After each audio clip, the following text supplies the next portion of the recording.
Great. Thank you so much, Peter. I'm going to go ahead and share screen. Okay, so hopefully everyone can see the PowerPoint presentation and the correct We got view. you. Yep. Okay, great. Thank you. Okay, so wanted to start today with, again, a brief overview of our overall timeline and where we are with forest management plan drafting. A couple of main areas incorporating information from source documents, including the Elliott State Research Forest research proposal, the habitat conservation plan, as well as a wide variety of materials that are going into compiling information that we already have related to the forest management plan. We've also been integrating outputs from the technical groups that have been meeting as draft products are finalized. And we have 3 different teams here today to talk about the drafts that they've been working on towards those sections that were circulated ahead of this meeting for the advisory committee or the FMP working group to review. And then again, our major milestones looking at May through August, we've had these science technical groups meeting. We've had members of the FMP working group participating in those technical groups. We have September 1st, and this is before the next advisory committee meeting, drafts of key sections for discussion and input, as well as some other areas for discussion at that September 7th advisory committee meeting. November, this timeline for materials for the December 2022 State Land Board meeting, and then a presentation of draft sections, priority draft sections to the State Land Board at their December meeting, with then June 2023 being the final deadline for the completed forest management plan according to Senate Bill 1546. We were asked by one of the advisory committee members to just give a brief reminder of some of our technical groups and leaders in those groups. And so this is a snapshot of groups that have been meeting over the summer and developing content towards the FMP sections. And we're going to go through details on these groups today. And then, as I mentioned, 3 of these groups are represented here to have a deeper discussion with members of the FMP working group. So the Triad experimental design, early implementation of the Triad experiment, and then adaptive management. This is a broad group, but Matt Betts is a key leader in that group. We also have representation from the FMP working group and from a wide variety of researchers within OSU and various colleges. The landscape analysis group, we have 2 teams led by Bogdan Strimbu and Todd West here at OSU, Melissa Lukash and Neil Williams at University of Oregon. And we'll give an update on the work that they've been completing this summer and their next steps. We have the aquatic and riparian systems being led by Gordy Reeves and Dave Moore. And Gordy is here today to talk a little bit more about that. We have the extensive silviculture, and as Matt Powers said, he is leading that group. We have the group focused on restoration experiment for plantations and reserve. Again, another broad group with representation from many different areas of expertise, but being led by Eli Swanson and Klaus Putman, who are here today. And then a group working on marbled murrelet experiment that is being led by Jonathan Valente and Matt Betts. Also wanted to bring us back to a list of priority topics for the FMP draft that we're working on. This list is based on input from members of the FMP team, the advisory committee, and other stakeholders. And so content development for these sections has been happening simultaneously, and also, as we've talked about in previous meetings, many of these sections and the current data collection and analyses that are happening feed into development of these sections. So wanted to spotlight several of these for this meeting.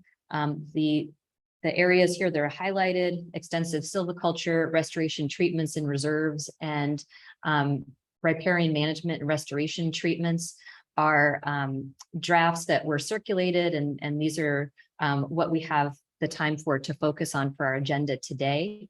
And then you'll also see a red box around recreation and public access and education and outreach. These are sections that we don't have time to discuss in depth as part of our agenda today, but drafts were circulated, and welcome input and feedback at any time on those drafts. As was mentioned in the communication, these are a little bit different in that they really highlight the framework and the process for developing the separate recreation and public access plan, and then the education and outreach plan that are linked with the FMP. And that this is something that the Elliott State Research Forest Authority is really envisioned as playing a key role in. So with the drafts that we have, we're working on setting up the process and creating the connections with the FMP and the overall research management goals for the Elliott, for then those more detailed plans to be developed.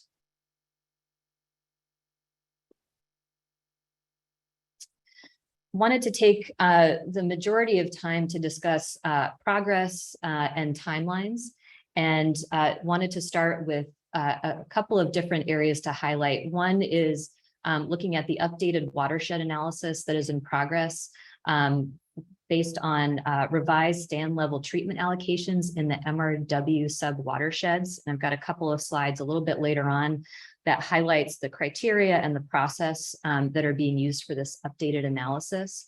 We have information on the criteria that are being used, as well as how this analysis is progressing and specifics on the sub-watersheds that we'll be sharing in more detail in August, but wanted to touch on today.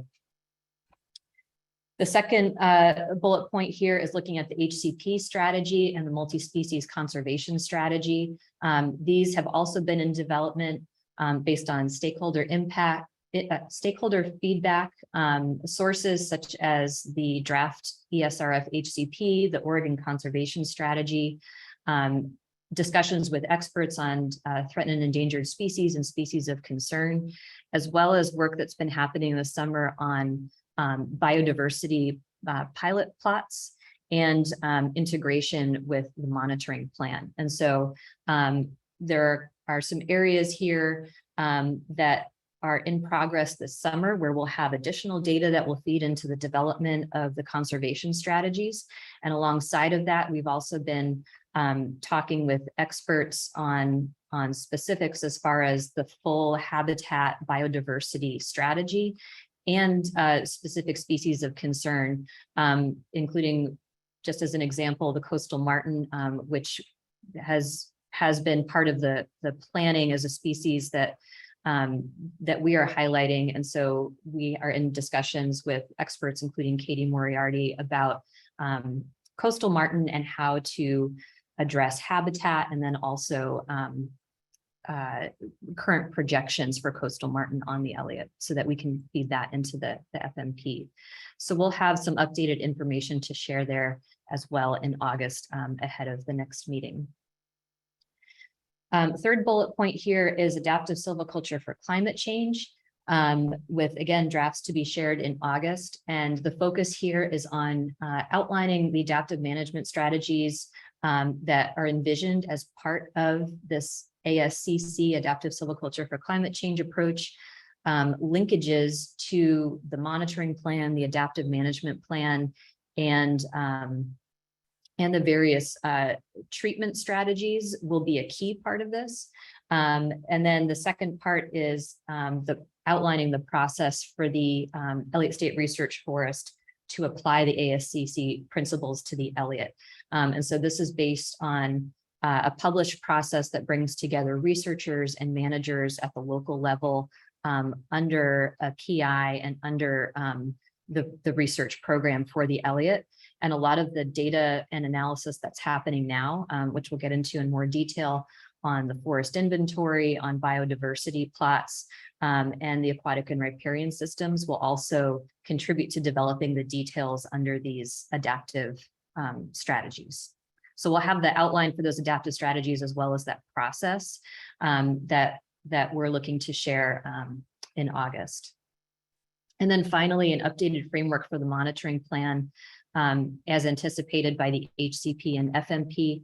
And again, this is an area where a lot of these other sections that are being developed simultaneously really feed into the monitoring plan.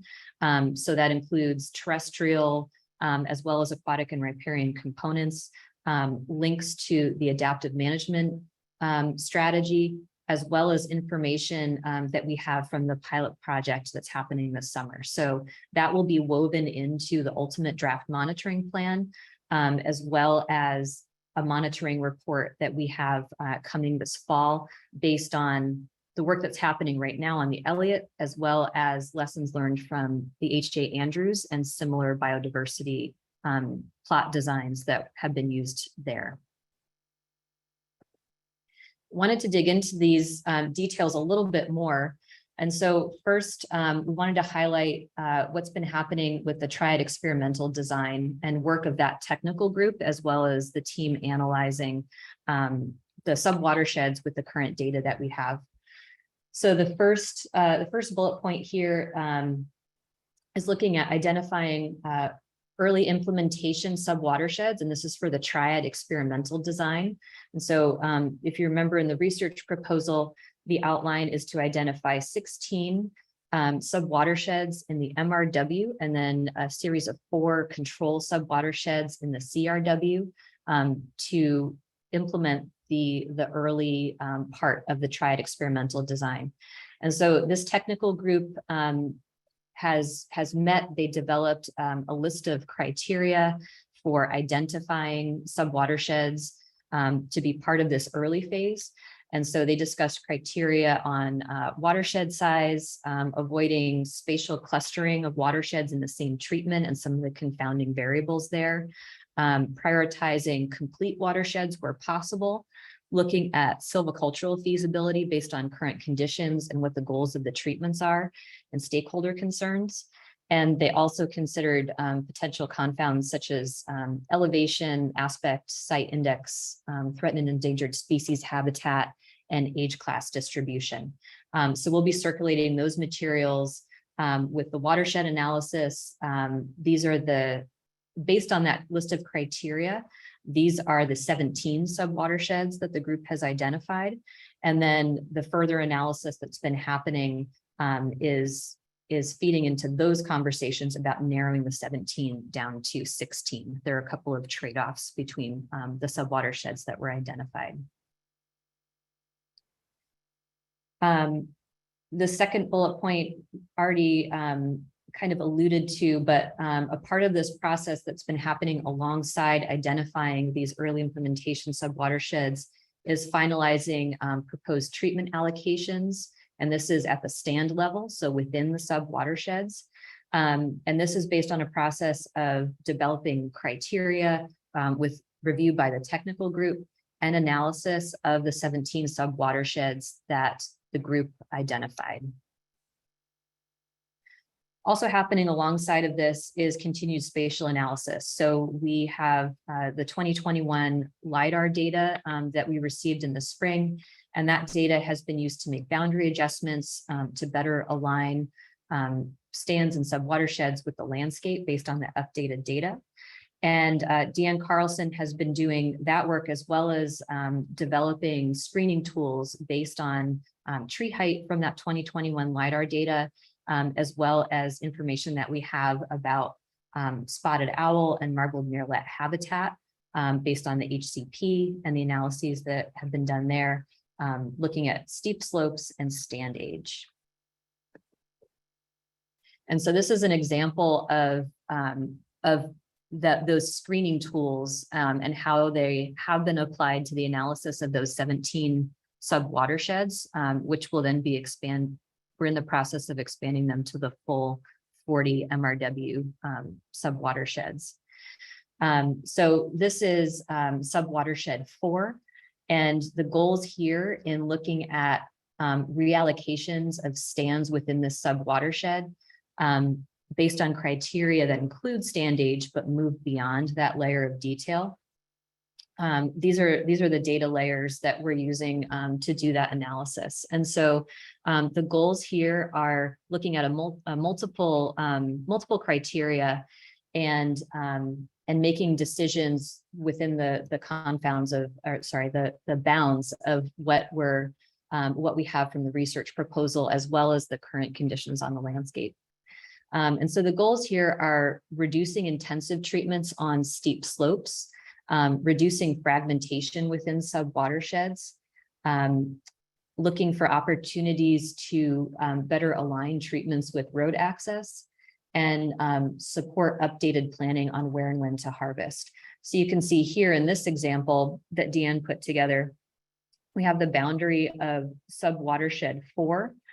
You have northern spotted owl circles here. And this area right here that's in this burgundy color is the CRW, with other sub-watersheds in the MRW surrounding Sub-Watershed 4. The green is intensive and the blue is reserve. So this is a reserve with intensive stand. You can see marbled murrelet habitat here in the hash marks. The riparian system here with the RCA buffers in gray. And then in red, these are, it's a 150-foot screen of tree height based on LiDAR. And so these are the data that we have available to make these revised treatment allocations at this stage. And with this example, what we're looking at is making sure that that we're looking at where the tallest trees are as a proxy for age, along with site index. And we also have the stand age data. We're looking at where the steepest slopes are, which is not captured in this image, as well as where the threatened and endangered species habitat is.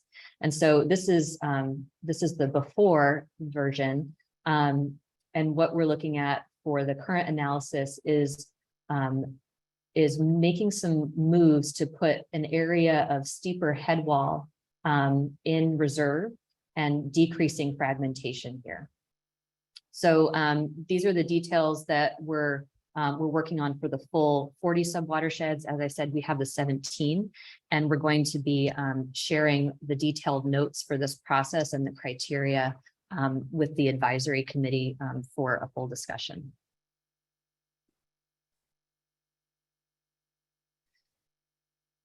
Looking at the 2022 field season and data collection, that is also contributing to these sections. Wanted to highlight several areas. One is the biodiversity plots. This is a pilot project that's being led by Maggie Hollered, who's a PhD student in the Department of Fisheries, Wildlife, and Conservation Sciences at OSU. This pilot study is looking at a goal of 68 sites across the MRW. And the biodiversity plots that are being installed this summer include acoustic sensors, wildlife cameras focused on small, medium carnivores and large mammals, blue vein traps for flying insects, malaise traps for ground-dwelling insects, and surveys for amphibians at the plot sites. We also have a team that's looking at disturbance history and stand history and structure. And we have a group of researchers who are engaged in a forest carbon measurement pilot study. They've installed point dendrometers focusing for this initial pilot stage in Sub-Watershed 4, and being able to collect information on air temperature as well as tree growth at a very fine scale. And this instrumentation that's been put in as part of the pilot study is long lasting. It's meant to be expanded upon. The point dendrometers are able to collect data at 15-minute intervals and have an average life of about 14 years. So it's a really exciting piece of this pilot project that will then feed into the overall view of what's happening on the forest and the ability to plan at a very detailed level, as well as looking at some of the monitoring pieces in the plan. Hey, Shannon. It looks like Paul Beck has a comment or a question. Yeah, this couple of questions. Actually, the proxy tree height for age. What are you using for tree height versus age? And the second question is, these trade-offs that you're talking about doing on the allocations. You said you were going to bring that back to the advisory committee. Is this after you've implemented it? Or, I mean, I don't understand what the timeline is. I'm a little concerned with what the timeline is. Let me put it that way. Yeah, those are both good questions. So for stand age, we're working with the 2015 ODF inventory data still. So that was a good clarifying question. We're layering the stand age data that we have from that inventory, but then looking at where we see the red here for the tallest trees. These are trees of 150 feet or taller. Understanding that site index plays a large role in looking at stand age and tree height. And so if you have areas, for example, here up on this ridge line, you will have very old trees that are not showing up in this 150-foot screen. But it's looking at the stand age data that we have, layering on top this tree height data to get sort of another view of what's happening there. And then also looking at where these taller trees overlay with the reserves and extensive, and with marbled murrelet and other species habitat. And then the next phase of this is we have an updated forest inventory that's coming from the 2021 LIDAR data that Bogdan Strimbu has been working on. There's a slide coming up with more details about that, but he has been working on that inventory since receiving the LIDAR data. He expects completion by early fall. And that data is mapping the locations of all the dominant and co-dominant trees on the forest, about 20 million trees. It's including information on tree height, location, crown height, being able to calculate DBH and volume, as well as relative density and trees per area. And so that information is sort of the next phase of data to be added to this analysis. We're sort of at an intermediate step right now with the data that we have and the data that we've been able to extract from LIDAR that has allowed for some proposed revisions, with then discussion and data from this forest inventory and being able to be another view on that. And I think Paul, if I heard you correctly, there was also a question of Shannon.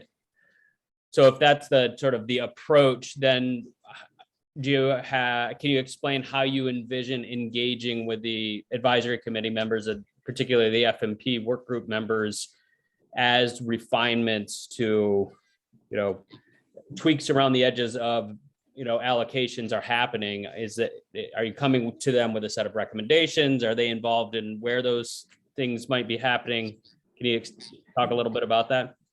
Yeah, so the discussion about the approach on this analysis and the proposed reallocations within the sub-watershed has been happening with that Triad experimental design technical group to get other voices into that process. We have been working on writing up the full set of criteria and the process for these proposed reallocations. And so the next step after that technical group is moving on and going through those details with this FMP working group. And that's the next step that we have coming up based on these 17 sub-watersheds. And when you say going through that, is just so everybody's on the same page in terms of expectations, is it going through with an opportunity to provide feedback and potentially further refine and or change or not? What's the type of engagement these folks on the call today are providing at that point? Yes, so these are not final reallocations. These are proposed reallocations based on the data that we have. And as I said, there's going to be another layer of data to further refine it.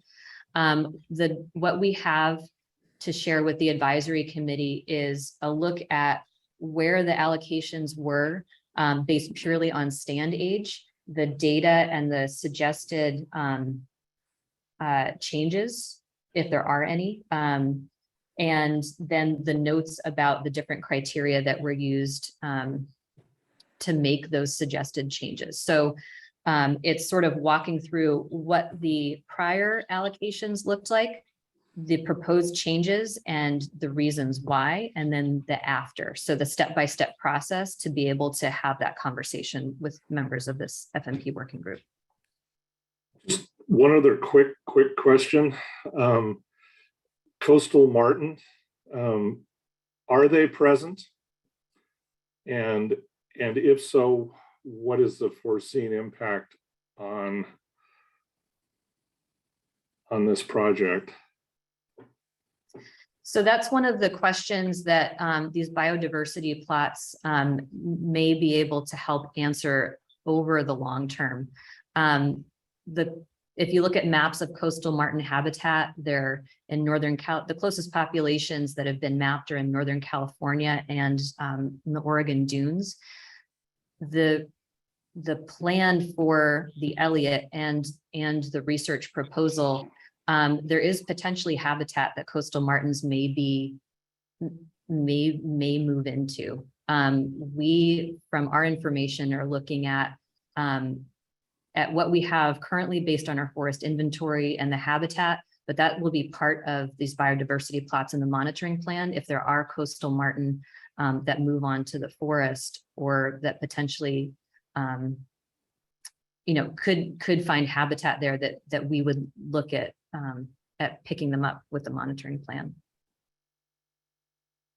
Okay, thanks for the questions and responses there, Shannon. I'm going to have you move on because we need to get to Gordy here shortly. Okay.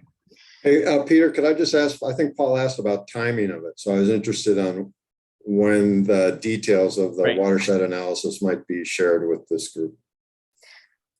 Yes, so we have the 17 sub-watersheds that have just completed this proposed reallocation. And so we'll be sharing that information with this group in August. And then the forest inventory updates are projected to finish in early fall. And so at that point, we would have that new data set to add to this. But right now we have the 17 sub-watersheds, and then the goal would be to have the entire 40 sub-watersheds in the MRW for discussion. When would the entire 40 be, Shannon? We're working on that right now. So the goal is August. Okay. I just want to chime in. We've done the initial 17 and we'll have those reviewed before we move into the full 40 or the rest of, there's only 23 remaining, but yes. Yeah, so that I don't know if that was clear. Thanks for that clarification, Katie. Mark, did that get help you answer your question? Yeah, thank you. Great. All right, Shannon. Okay, so I know we're running short on time. The other piece happening here is a landslide inventory that's happening, looking at both deep-seated and shallow landslides and developing the mapping protocols for the Elliott based on what is done by the state's geological survey. And so Ben Lashinsky and one of his grad students are working on that this summer and anticipate having that done by the end of the summer. Just a brief snapshot. These are the biodiversity and stand history plots that are arranged across the forest. And in the case of the disturbance history and fire history plots on a larger region centered around the lower Umpqua. This is the crew that's out there this summer taking stand history data. This is an example of the fire and disturbance history plots as well as the point dendrometers that have been installed as part of that forest carbon pilot study. Looking at landscape analysis and modeling, we've already discussed the forest inventory, and we'll have more information to share there as that inventory is completed. We also have the 2 landscape models that have been, there's been a lot of work on parameterizing and calibrating them with existing data so that they will be ready to incorporate the tree lists from that new forest inventory when it's available. The focus with the Landis 2 model has been on incorporating wind impacts and looking at modeling harvest and restoration. And fire will be a next focus, including some potential connections with a larger data set on fire refugia for the region. And with the island model, the work has focused on programming to incorporate that inventory data with a shift to looking at woodstock in September, which will be incorporated into that island model. And these models will be used to run more detailed scenarios according to the goals, objectives, and management guidelines for this forest management. So these are going to be really powerful tools with that updated forest inventory to then get a detailed look at some of the decisions about where and when things will happen under the goals and objectives that are being developed in the FMP. Another major part of the work happening this summer has been continued HCP coordination, including updated analysis needs on a series of questions. Barred owl strategy is one that we're working on. Jim Rivers and David Wenz have been working on developing a barred owl strategy related to Fish and Wildlife Service regional strategy and northern spotted owl populations. And so the research priorities of the strategy are developed, and further details about implementation, as well as coordination with the HCP, are underway. Another part of this is analysis of the Oregon Private Forest Accord, including provisions for steep slopes and other areas, and how those relate to the Elliott Research Management Program. With details of the new Oregon Forest Practices rules being really important to continue the finer details of that analysis.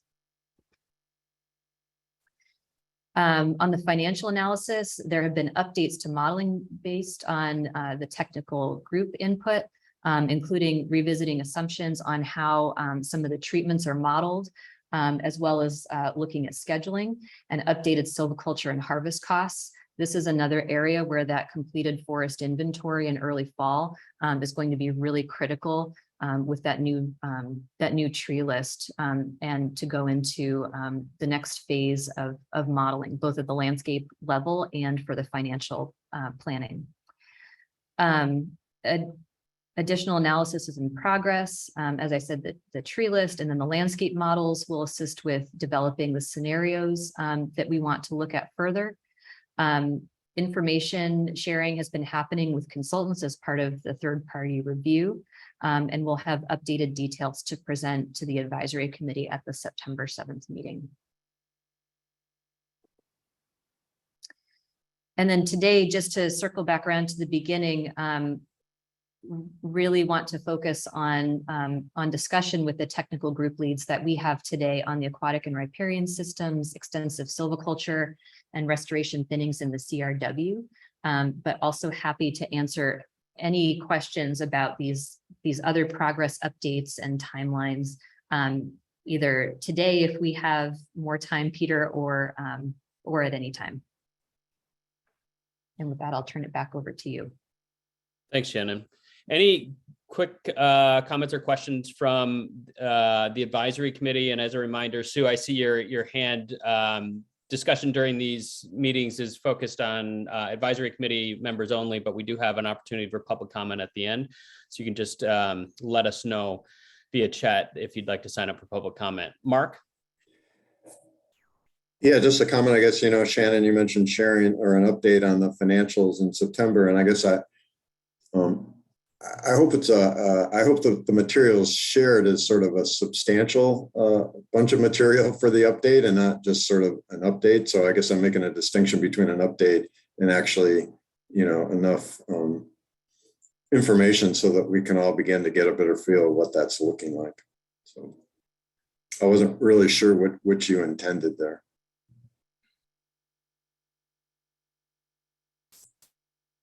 Go ahead, Yes. Shannon. I'll work with the FMP team on that, and we'll have an update on where we are based on the updated modeling runs, as well as how the updated forest inventory, which we should have at about that time, will feed into the next phase. But we'll have a detailed update on that.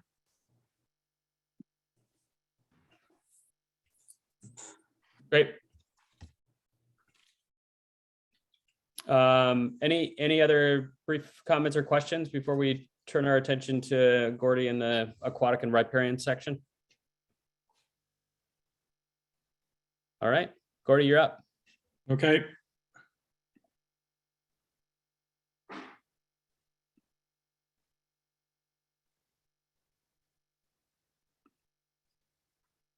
Okay, so just real briefly, I'm going to talk about two components here. One is the Elliott and its potential contribution to the recovery of the Oregon Coast coho, and then the restoration effort we're going to put into riparian areas. So real quickly, these are the three independent populations of the ESU that we find on the Elliott, and the Elliott's outlined there in black, and the independent populations are in the different colors. So we have the lower Umpqua, the Coos, and the 10-mile population.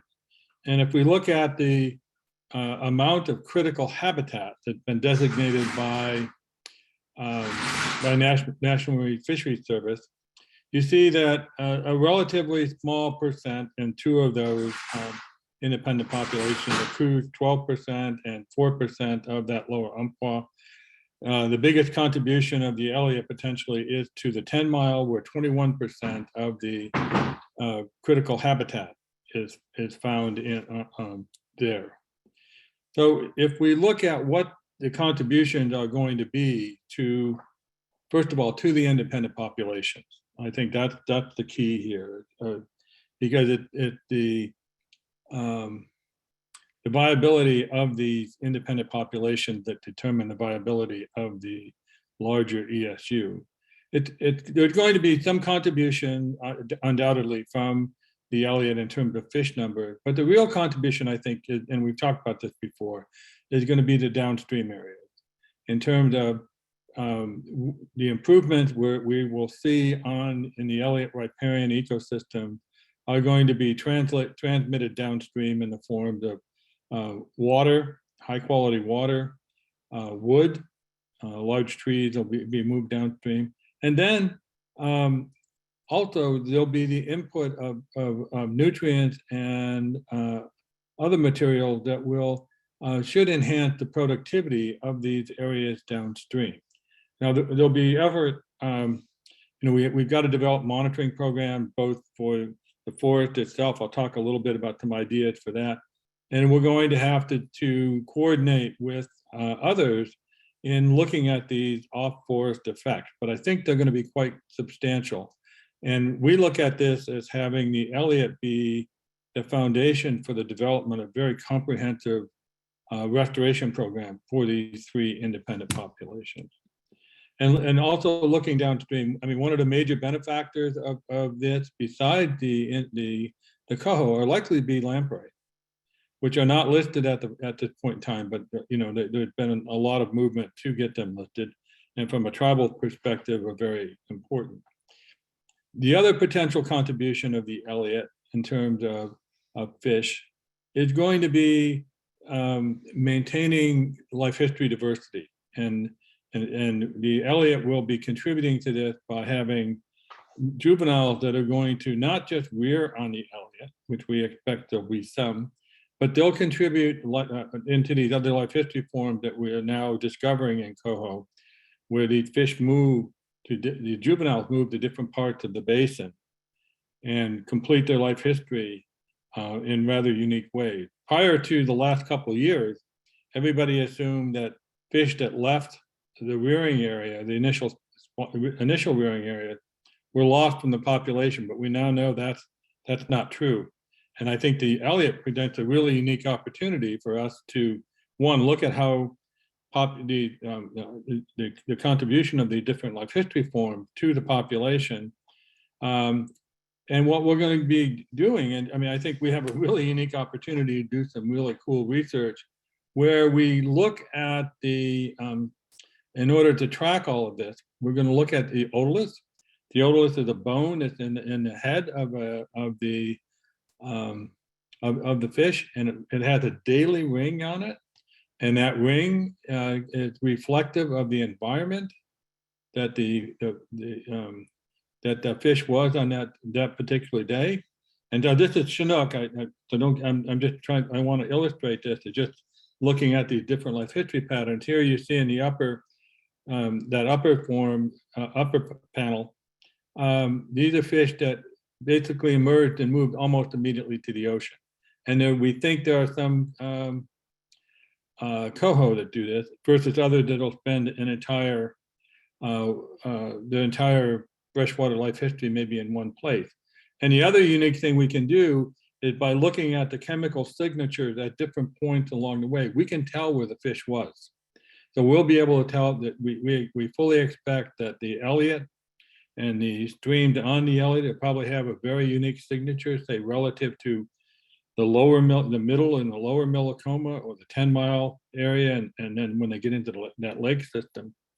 So we've got some really, I think there'll be some really cool opportunities here to do some really interesting research on the contributions of these life history forms to the persistence of these populations. And that's something that will make a major contribution to our understanding about the dynamics of the anadromous populations. And just to quickly summarize, you know, we're going to contribute directly to the recovery of these fish. But I think really the real contribution to the Elliott is going to be in expanding our knowledge and understanding of the aquatic ecosystems and the processes and how they affect these life histories. So we've got the opportunity here to really plow some really new ground and make major contributions. The other aspect, the other thing I'll talk about real quickly is the management of the riparian conservation areas. What we're going to do is we want to look at this idea of where, from a regulatory perspective, there's been limited to no management within a large segment of the riparian ecosystem, ostensibly under the assumption that by not doing something, we are going to, will have favorable results. And what we want to do is actually test that hypothesis. And we think we'll see some very different results than I think what has been assumed. And the reason for this is if you look at the way regulatory agencies have managed riparian areas, they basically have a no-touch zone from the edge of the stream out to 100 or 120 feet. And this is roughly about 0.6, half to 0.6 of a site potential tree height. Well, just looking here, you see that there are major functions that happen within that area, within that zone. You know, from dealing with root strength to litter, to wood input, and particularly the input of the largest trees that we see in stream, they're coming from that inner zone. And what we want to do is to see if by precluding activities, we're compromising these functions, and we'll test that in an experimental way. So we're proposing, and we're working with NOAA Fisheries right now and the Habitat Conservation Plan to have the ability to work with, to do restoration work within the entirety of the defined aquatic ecosystem, the riparian ecosystem. We're going to, you know, work within only a limited portion of the riparian conservation area. It'll be areas that have stands less than 65 years of age as of 2020. Anything that hasn't been managed previously will not be we won't deal with.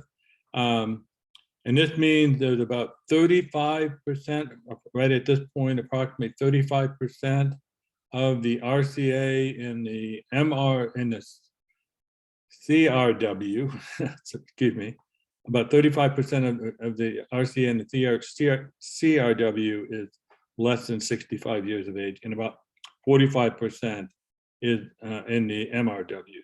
So you know, we've got a good base to work from and to do this work. Okay, the goals here are going to be to reduce the conifer plantation to more ecologically appropriate stocking levels. We want to treat and plant hardwood, and hardwood stands that are dominated to increase conifers. In other cases, we may want to reestablish or establish hardwoods in areas that are now dominated by conifer, particularly to facilitate the movement of beavers back into the system. And this work will be done both in fish bearing or along fish bearing and non-fish bearing streams. I think a major part of this effort will be novel in the sense that we're going to be doing restoration efforts in the in and along the non-fish bearing stream. And this should have some major impacts that ripple out. One is looking at the development, just silviculturally, the development of these large trees. How do we do it? And it's important to get these large trees back in these non-fish bearing streams for a number of reasons. One is to change the behavior of landslides, and two is that these non-fish bearing streams are important areas for amphibian biodiversity, and two, they're important for the productivity of the fish bearing streams. The treatment, as I said earlier, 35% in the RCAs and the CRW, 45% in the MRWs. In the CRW and the MRW reserves, we'll have a single entry and the even age stands less than 65. Outside those, the reserves, outside of the reserves, and so it's say in intensive areas or extensive areas, we're looking at options for multiple entries. And then we'll look at reducing the basal area densities to less than approximately about 80 square feet per acre. This is a target at right now. Is our goal. We're going to look this to do and do this to promote increased herb and shrub diversity, accelerate the development of large trees, and provide opportunities for the regeneration of Doug fir and other shade tolerant, intolerant species. And Matt can jump in here in a minute. I mean, talk more about it. The other thing we're going to do is we will devote the wood that is removed in the first 120 feet. It'll either be devoted to the channel to increase wood loading, or it will be left on the ground. This is to reduce the potential that we will see a wood deficit by removing wood. If we need more wood then to make this up, we'll take it from that 120 out to 200 feet. But we're hoping that we won't have to do this. We'll have to wait and see what happens. And to pay for this, we are looking for the removal of wood in that zone from 120 to 200. Yeah, so anyhow, 20% of the volume be added to the stream, and the balance of wood removed. So that's where we're at this point in terms of developing. We're trying to pin down the area, the exact areas where this will happen. But I think it's starting to come together in terms of the specifics for what we will do, how we will do it, and the challenge now, for the remaining challenge is going to be where will it happen. So with that, I'll stop and entertain, I'd be glad to answer any questions or comments. Thanks, Gordy. Yeah. questions or comments from the group? Yeah, Mark? Yeah, hey, Gordy, I guess following up on your last comment and maybe just before we go there, but just backing up a little bit. I mean, I think you've outlined a really strong conceptual framework for the approach to coho. And I like how it sounds and how it reads. I was expecting to see perhaps more detail and specificity in terms of, well, how do you achieve that? How do you actualize that? And how do you know you're getting there? And your last comment was sort of what was lingering in my head is, what are the specifics that you're going to do, kind of the when and where? And I guess not down to each pebble, but, are there issues of connectivity? Are there issues of roads? Are there issues of water quality or, sediment issues or steep slopes, all that kind of stuff? Because I feel like, again, that's a really strong conceptual framework for how you're thinking about coho as a restoration strategy. But I think what's still missing from a kind of a forest management plan perspective as well, how, when, and where are you going to make that happen, so to speak? Yeah, I fully agree. And the one thing is, we're working on the steep sloped issue right now. And I think there's going to have to be an attempt once all these individual pieces are developed and as they become finalized, the challenge is going to be how do we integrate that together in a way that we show how the aggregate effects of everything will be expressed. So I fully understand what you're saying. And Gordy, can you give us a sense of when this group might start to see some of your thoughts or the group's thoughts on sort of when, where, and how these strategies get implemented in terms of the FMP? Well, a lot of this is going to depend on where we end up with the HCP. We're still in the discussion phase with NIMS on what can be done, say in terms of riparian restoration, or how we're going to, what they want to see in terms of management on steep slopes. And once we got proposal to them, but we don't have, the problem is we don't know what they're going to come back with. And so it's hard right now to say we're going to do exactly this in a given spot. But I think the end of this month is supposed to be the deadline for getting the HCP finalized. So once that happens, then we can begin to develop the specifics. And assuming that timeline on the HCP front, when would those sort of I don't mean to push it too hard on it, but I think folks are curious. If that timeline plays out, when would those specifics be available for folks to start to dig through with you? I'm going to guess it wouldn't be in August. It'd probably be more likely September. Okay. Thanks, Gordy. Just wandering around on some of the recent fires that we've had, the downed woody material became what we call linear ash piles, and it's a concern that you put that much fuel in habitat, and when there is a fire, the Elliott was born of fire, so there's going to be another fire there. Are you potentially going to harm the fish in the long run by having that much fuel in the riparian area on the ground, in the water? First of all, I don't think fire harm fish, so I'm not. I wouldn't. You ever had poached salmon? No, not at all. Not at all. I mean, the evidence, Paul, is suggesting that the salmon do quite well following fires.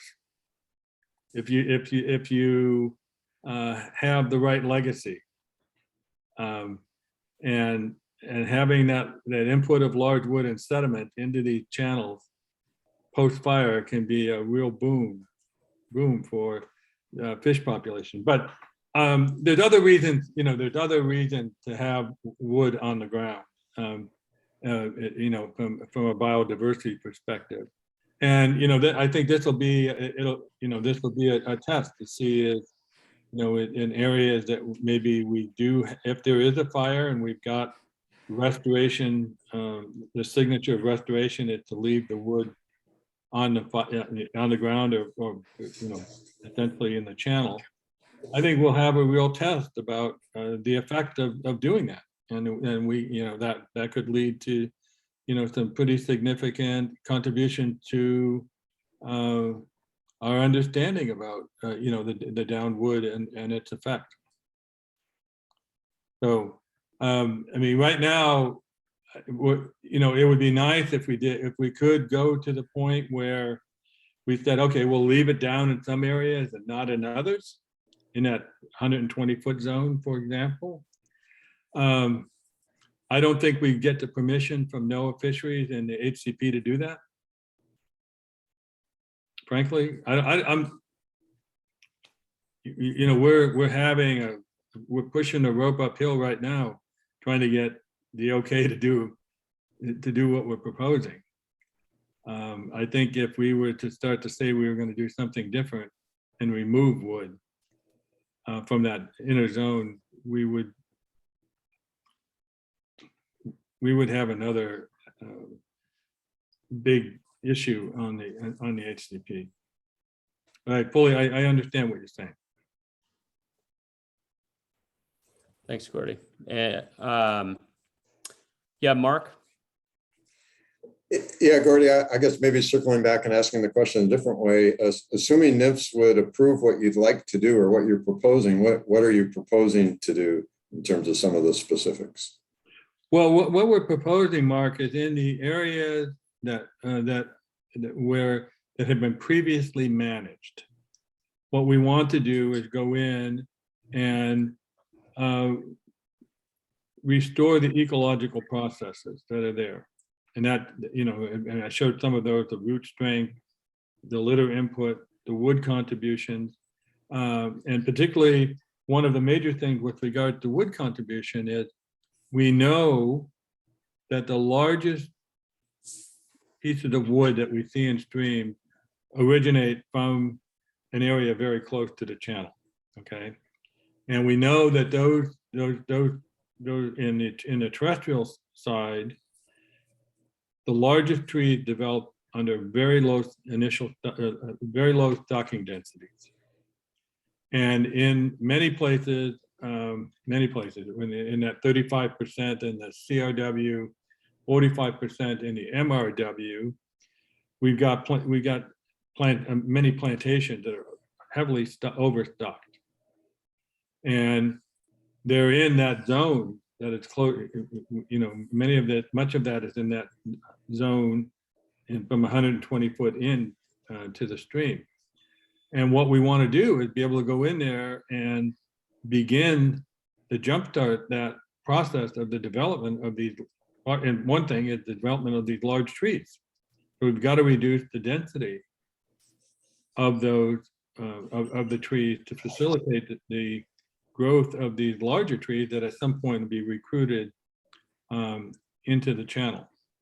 And this work is behind in the background here. It's work that I did with Lee Benda and some other people a few years ago, trying to facilitate this type of approach, where the argument has been by going in and managing the riparian zone here, you're reducing the future input of large wood into the channel.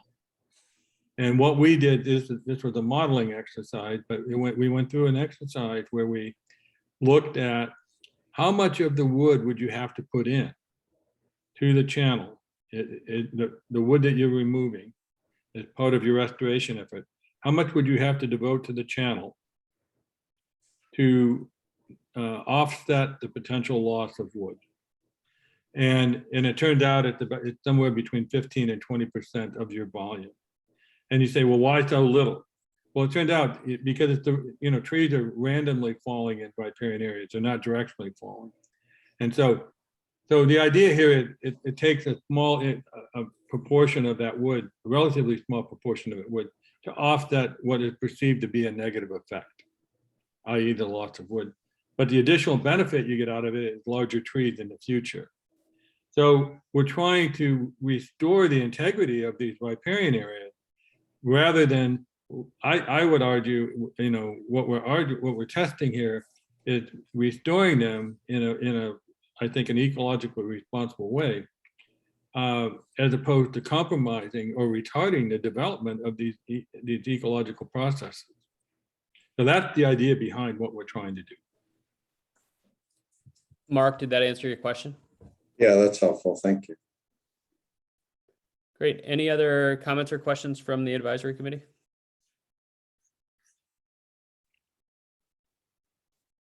Shannon, yeah. Just wanted to add one thing to what Gordy was saying and Mark's question as well.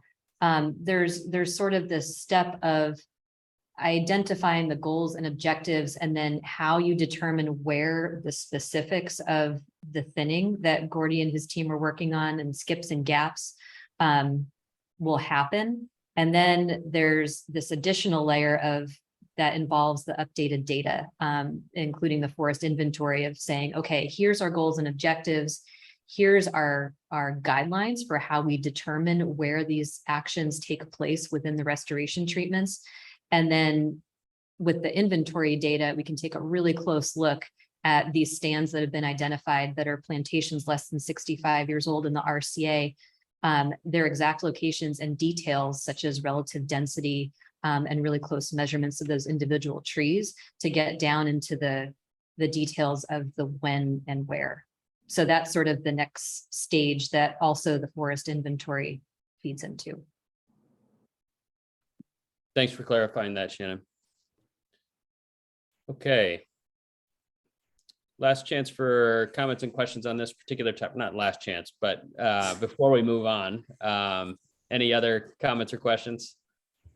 I was just going to chime in and say, Shannon, that's helpful. I think the other part that'll be informative is when you sort of talk about goals and objectives is to begin to see some metrics that come along with them. Because right now the goals are more of a strategy and a philosophy of how we do it. And at some point, even if you don't know the where sort of, and I get that takes a while to sort out, it's sort of, what is the goal? What are the metrics that go along with the goals at some point need to be kind of built into where the train's going. Okay, yeah, that's really good, Mark. Thank you. Shannon, do you want to, helpful feedback, Mark. And Shannon, do you have any thoughts about sort of timeline and when that work might be? And Gordy, you as well? No, I think you're right, Mark, and that's something that the aquatic and riparian team is working on, is that next layer, based on the conversations that Gordy was just talking about that he's been having. Thanks, Shannon. Ken. And one more thing about the metrics. The metrics are an iterative process. So Gordy did put some metrics out there in terms of the distance from the stream, the percentages of the volume, and such as that. And so there are some metrics embedded in there, but you really have to know what you're going to encounter. And so that's where the current inventory comes in, and being able to know exactly how many trees per acre, what their sizes are, what their species are at every point along that those streams gives you an idea what the bounds are, and then you can determine what the best experimental approach is to achieve your objectives. So the inventory does play into the metrics. Because right now we have some target metrics, but we don't know how realistic they are. And once we find out what's on the ground better, then we can iteratively look at those metrics again. So. Thanks, Katie. Ken. Another, just more of a comment. This gets way into the weeds, and it's probably answered in the implementation and prescriptive parts of the plan. I believe the public, given the fact that we've got particularly in that 10-mile strip, you know, we're in a spot that the public is quite interested in the other terrestrial species also that are on the endangered species list. But what I'm getting at here, Gordy, is a little bit perhaps of an idea and really doesn't have to be answered here. Again, in the weeds, but some of the mechanical methods over time have changed a lot in terms of how we introduce those stems of conifers into the system. Is it just a simple tip them over? Is it a helicopter operation? Do they include root wads? You know, all of that sort of stuff. And again, it's prescriptive, but just a quick thought on kind of where you're headed with that would be appreciated. Yeah, well, you know, right now it's going to be entirely at this point on the ground tip-in show. You know, we don't have the big trees, you know, the helicopter in, and that's not our objective. You know, we're hoping to develop those big trees so we don't have to be helicoptering in those. So right now, Ken, the plan is that it'll all happen and, you know, either being dropped into the channel or, you know, somehow being, you know, what's come along, there's something pulled into the channel. There won't be any major major effort, I guess. I don't want to say major effort, but we won't be going to, you know, some of the more extreme ways of introducing, would say, via helicopter and that type of things. Good to know. Thank you, Gordy. Thanks, Ken. Thanks, Gordy. Gordy, you can stop sharing your screen. And question for the group, do you want to take a break now, or are folks feeling ready to charge forward? Anybody? Yeah, go ahead. I'd say let's charge forward, but I want to go back a few minutes and just make a comment. You know, I'm a little slow, and something that Shannon said earlier finally struck me, and it was in regards to the private forest accords, and I would remind the group, remind OSU folks that the Elliott's exempt from the private forest accords, and the only potential interface that I can see would be testing the private forest accords, pushing the limits beyond what's allowed on the rest of the private forests, and seeing if indeed those are beneficial to the land and the habitat. So I would be very cautious about trying to integrate our work with the work that group did.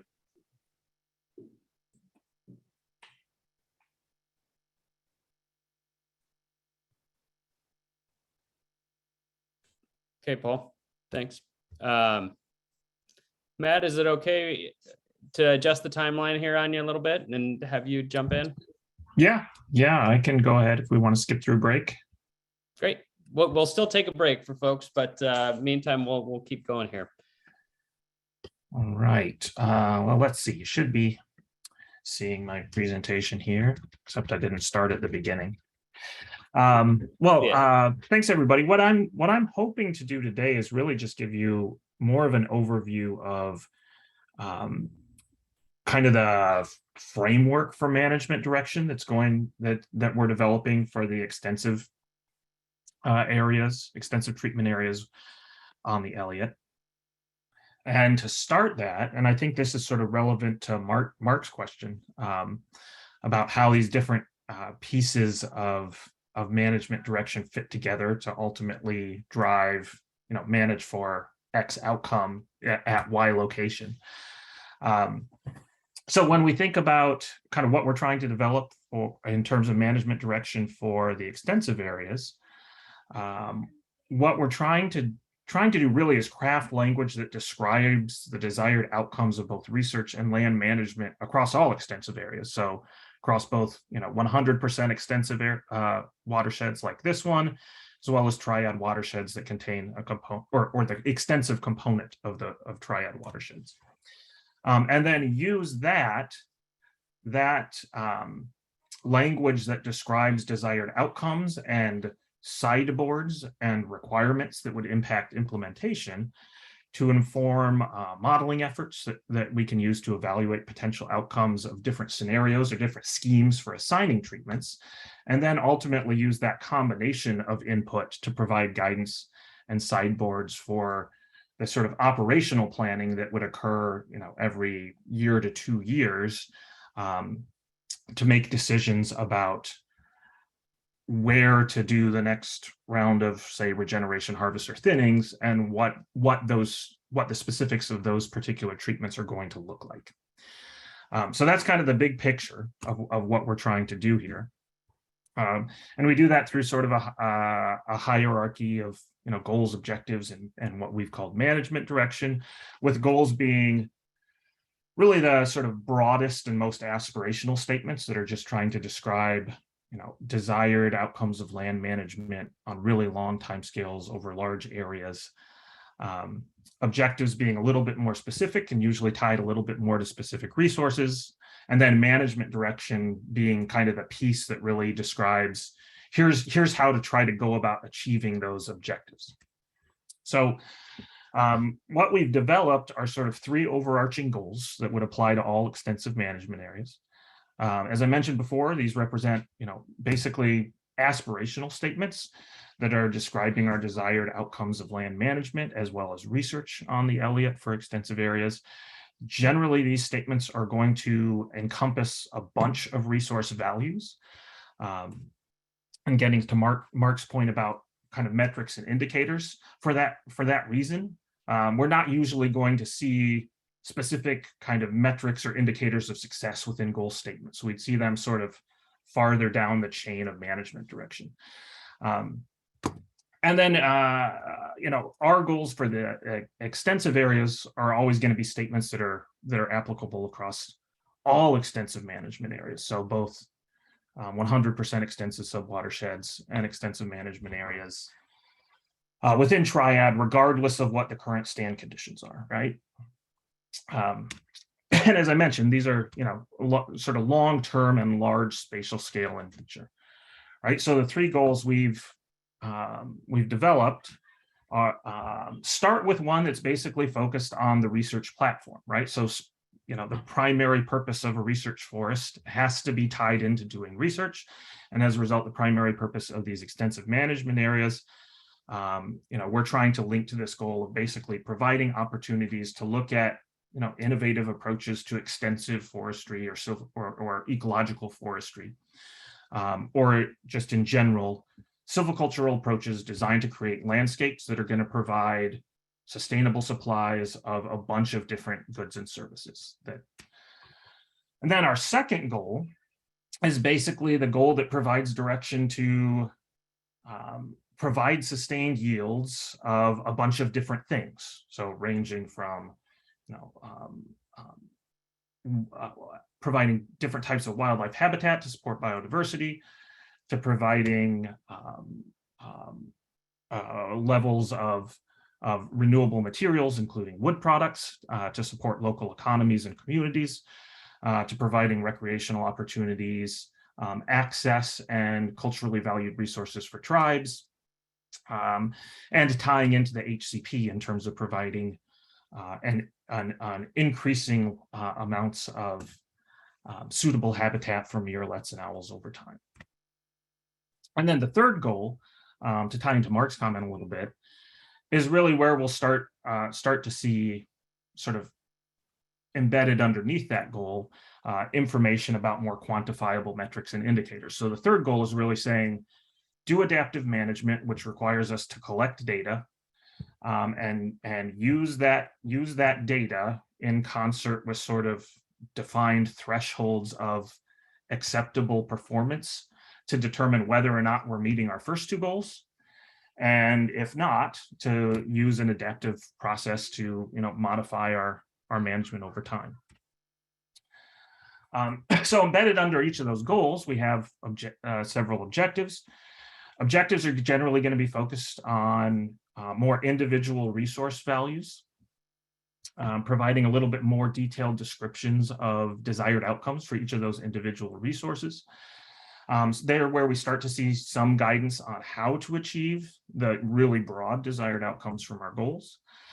Still generally applied across all extensive management areas. And here's where we can start to see linkages between the measurable outcomes or metrics that Mark was asking about, and kind of these broader descriptions of here's what we're trying to achieve across the landscape in terms of resource conditions and yields of goods and services.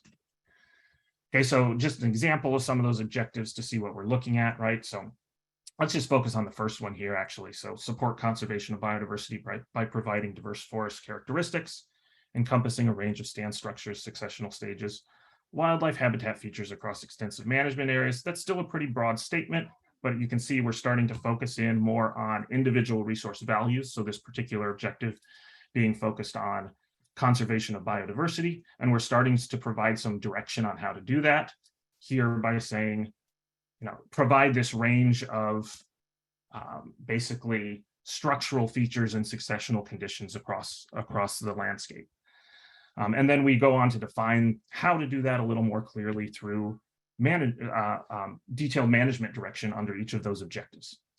Right. So what the management direction is essentially meant to do is provide kind of the detailed guidance on how to promote the desired outcomes described in our objectives, as well as place some sideboards on what can and can't be done to try and achieve those desired outcomes. And in some cases to say what must be done in terms of things like required retention levels in occupied murrelet habitat, for instance, right? So there's standards that must be adhered to there as a requirement of the HCP. Right. Generally here in the management directions where we start to see information within or language within the extensive section of the FMP that might not apply to all extensive management areas. So we might see information that's more situational, or management guidance that's more situational. And the management direction is also what we can sort of link back to under that third goal, our adaptive management and monitoring goal. It's really the individual pieces of management direction that we can link back to provide more specific information about what kind of metrics or quantifiable indicators we're trying to achieve through our management. At this point, though, that third goal is kind of the next step on our radar. So we haven't yet really developed a lot of those kind of specific metrics and quantifiable indicators. That's really what our working group is going to be focused on in August and September. Just an example of that management direction. So we've got a goal here, instructing us to basically do retention of live trees and deadwood. This goal is embedded under, or objective, I should say, is embedded under our goal 2, which is the kind of provide sustainable supplies of a bunch of different resources. And then a couple of pieces of management direction for this particular objective. Quantify what the range of acceptable retention of live trees is, and provide some additional direction on what end of that range we need to be in this particular case for murrelet occupied habitat and spotted owl core areas. And then we've got some additional management direction under this objective, or another piece of the management direction under this objective, I should say. It says, don't just retain trees, but do it in a way that you're providing a variety of spatial patterns across the landscape, tailored both to the kind of initial conditions of the management unit and to research questions about how do different retention patterns impact things like, understory tree growth, opportunities for important prey species of spotted owls to persist or recover after harvest activities, and views of recreational users about kind of aesthetic impacts of that harvest, things along those lines.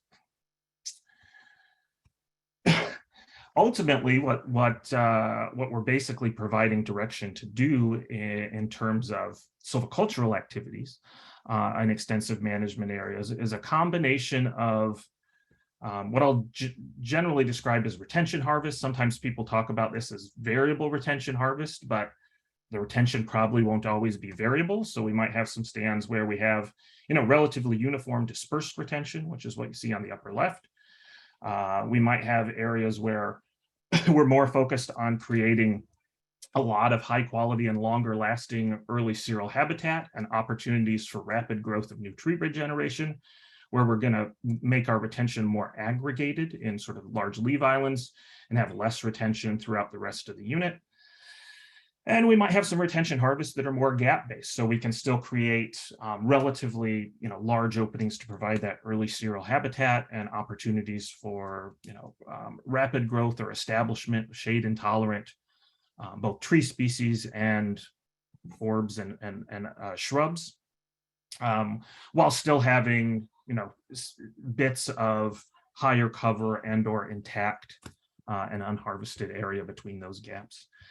And then another example of kind of what our management direction asks you to do. This isn't a great picture of it, but in the background of this picture on the lower right, you can see this sort of stringer of retained trees, which are along a little draw there that were basically left just to provide some retention around a small type N, intermittent stream, which would tie into maybe some of the things that Gordy was talking about in terms of looking at impacts of silvicultural activities around those streams in the context of what we're doing elsewhere in the upland environments outside of those RCAs. Right. So on the one hand, we're saying do retention harvests, but we're also saying, do additional treatments that would tend to be less intensive in terms of, amount of current stand density remove, and may fall into the category of commercial thinning or variable density thinning approaches, where we might have smaller gaps, smaller leaf islands within sort of a thinned matrix. That's what you see over here on the left. Or even things like group selection approaches, where we're going to try to do harvests where the idea is to promote regeneration, at least in a portion of that harvest unit within these gap environments. And then we may be leaving areas between those gaps unharvested, or we may be thinning them depending on kind of operational constraints of the site and how it's going to impact harvesting costs and accessibility for different kinds of equipment. Okay, the last piece of what we're trying to provide within the extensive section of the FMP is a list of definitions to more clearly articulate the meaning of terminology we're using, so that we're providing clear interpretation both for folks who may be kind of interested in what's going on the Elliott, for researchers who might be designing experimental activities that would be implemented within these extensive areas, and obviously for the land managers, so that they're consistently interpreting sort of our vision we're trying to lay out in this extensive management section, and taking a consistent interpretation of that into their operational implementation. So just an example of one of those definitions here. We can talk about complex, mature, and late successional forests, but I can tell you when I ask students in classes, say a question like, what does old growth mean? I'm going to get like 15 different answers that vary from anywhere from like trees that are over age X to stands that contain a certain mix of structural features, right? So we try to define some of that terminology we're using within, and this is kind of another one of the pieces that's really sort of evolving within our current draft of management direction for the extensive areas. Hey, Matt, can I interrupt for just a Yeah. second? Oh, actually, it looks like you're there. You're to the questions, and we've got. Perfect. Oh, go ahead. Why don't you do your closing remarks, and then Paul, I'll come to you. Yeah, I wanted to leave lots of times for questions because I know there are going to be a bunch, and I figured rather than running through kind of piece by piece all of our individual objectives, it might be more useful to focus on specific questions. But before we get to that, I do want to acknowledge the other folks who've been involved in the extensive silviculture working group. Colin, who's here on the call, Woody Chung at OSU, Greg Edel up at UW, Matt from Trout Mountain Forestry, and then Abe Wheeler from the BLM. So lots of good input and thoughts and ideas from all those folks. And although they're not here, I want to thank them for having some really good productive discussions thus far. Great. Thanks for identifying the members of the technical team there. Paul. I got a whole bunch on my mind. Extensive is the wrong word. Extensive kind of gives you the image that it's huge. These are small watersheds. I think variable retention, mixed age management would be a better description, and would probably fit in those small watersheds. First of all, this is the part of the Elliott that I was most excited about, and somehow got left off the committee. I know I've been missing in action for the most part for the last couple of months, playing at retirement, but I would very much like to be included as we go forward. Yeah, we can definitely make sure I'm including you on all of the scheduling polls and emails related to this group moving forward. I'd be happy to do that. And I apologize if we left you out. No problem. You talked a lot about retention. The reason I'm excited about this is I think this will get us to all things. We can create habitat, and important for my brethren is the fact that we can create mixed aged harvest. You talk a lot about retention, you talk a lot about initial harvest, and one of the goals of this was to go back into these stands in 60 years and get some of those older trees, get some of the younger trees. And I think that needs to be brought out so it isn't a surprise to my grandchildren when we do that.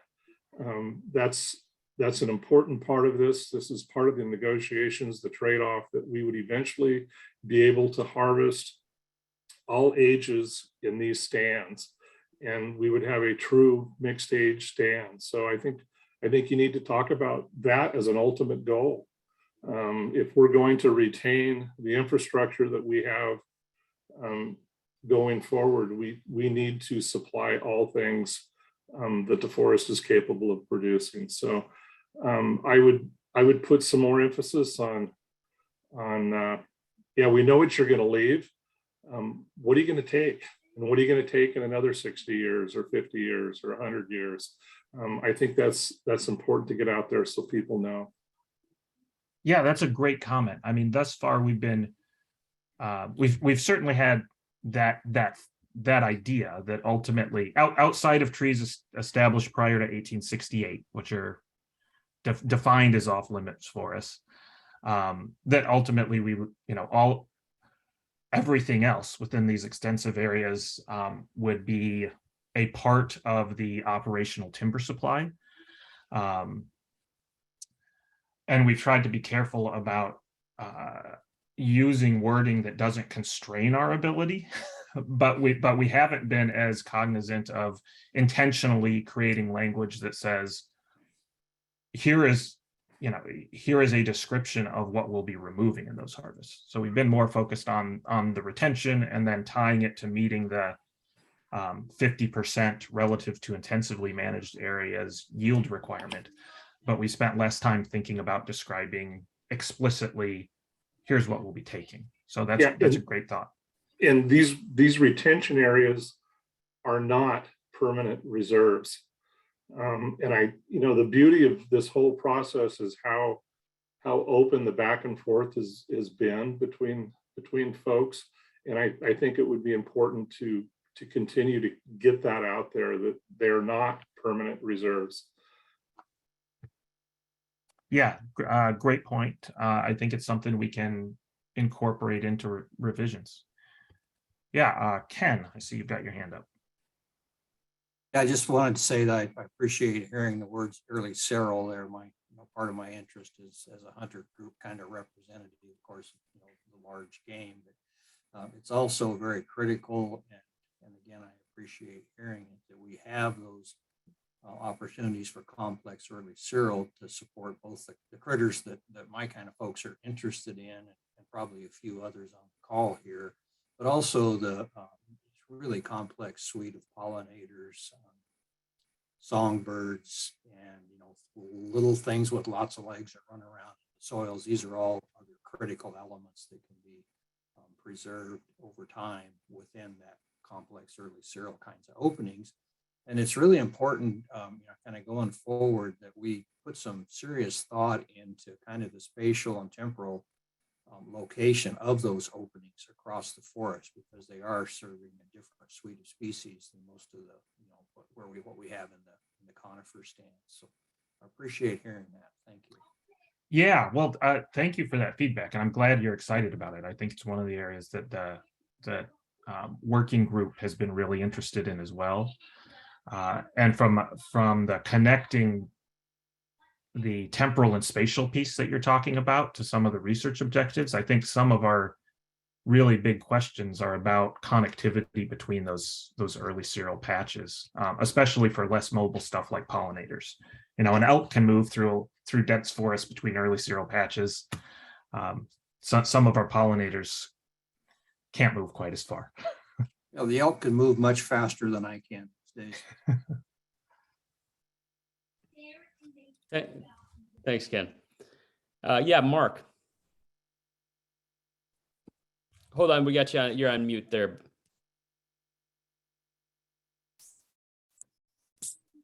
I have a general question and then maybe a couple of specific follow-ups. And for the sake of discussion, and it's sort of by example here, but suppose we all agree on the overarching goals and the goals, and this is all headed in the right direction. I think what I'm struggling with, and just in some of what you shared, but also Gordy and Shannon too, is that we could give what we have so far to any of our favorite advisory committee members here who might have, somewhat slightly different views. And I'm not sure any one person would implement this the same way. And in fact, I think, in my mind anyway, as I think about, we're going to have a forest management plan. That forest management plan should begin to, dial in the sideboards and the management direction so that anybody who picked it up would be moving and doing relatively the same thing. And to me, it's still, and I think it's sort of, I don't know if it's a disconnect or the challenge, but when you're sort of coming at it from the research world, if you will, and setting it up in a research framework, it's really hard to get down to having it be described in a way so that you get similar implementation, sort of regardless of who was going forward. And sort of as one specific example, you mentioned using a structured trade-off assessment model, which I could see could be really valuable, but of course it would also be, depending on what the criteria were or how you weighted and balanced the criteria, you could get different answers, of course. And so I think that's what I'm struggling with sort of generally, in my questions of whether it's asking for metrics or more specifics. It's just, I still feel like it sounds good, but it's still big enough to kind of drive a bus through the barn a little bit. So that's my general comment. Yeah, I appreciate that comment. I think Colin probably has some feedback since he's a part of this working group on it. That might be why he's just raised his hand. But let me take it this way. Matt, you respond from the extensive silviculture piece. Then I'm going to go to Shannon and see if you have any reflection, since this is a comment that relates both to this section as well as overarching in terms of the FMP. And then Colin will come to you. So go ahead, Matt. Yeah, one of the conversations we've had repeatedly in this group, and I know in some of the other groups that I'm just sort of a fly on the wall or a participant in, rather than a coordinator for, is how do we achieve a balance between providing a clear picture of what we want to achieve across, in this case, the extensive management areas, but leaving flexibility both for land managers to respond to changing landscape conditions, because we're not going to perfectly predict how, for instance, a fire or a big wind event impacts a switch from planned green tree harvest to salvage as the primary driver of meeting, say, the wood production piece of the objectives, but also to provide, to not sort of box in research opportunities around just what we see as the most important research today. So, we want to be careful that we're not being so explicit in saying, here's exactly what to achieve on every acre, that we are cutting off opportunities for somebody to research a question we haven't thought about, but that somebody who's smarter than me is going to come up with in 10 years. So we're really working on walking that tightrope. That's what a lot of our conversations have been around.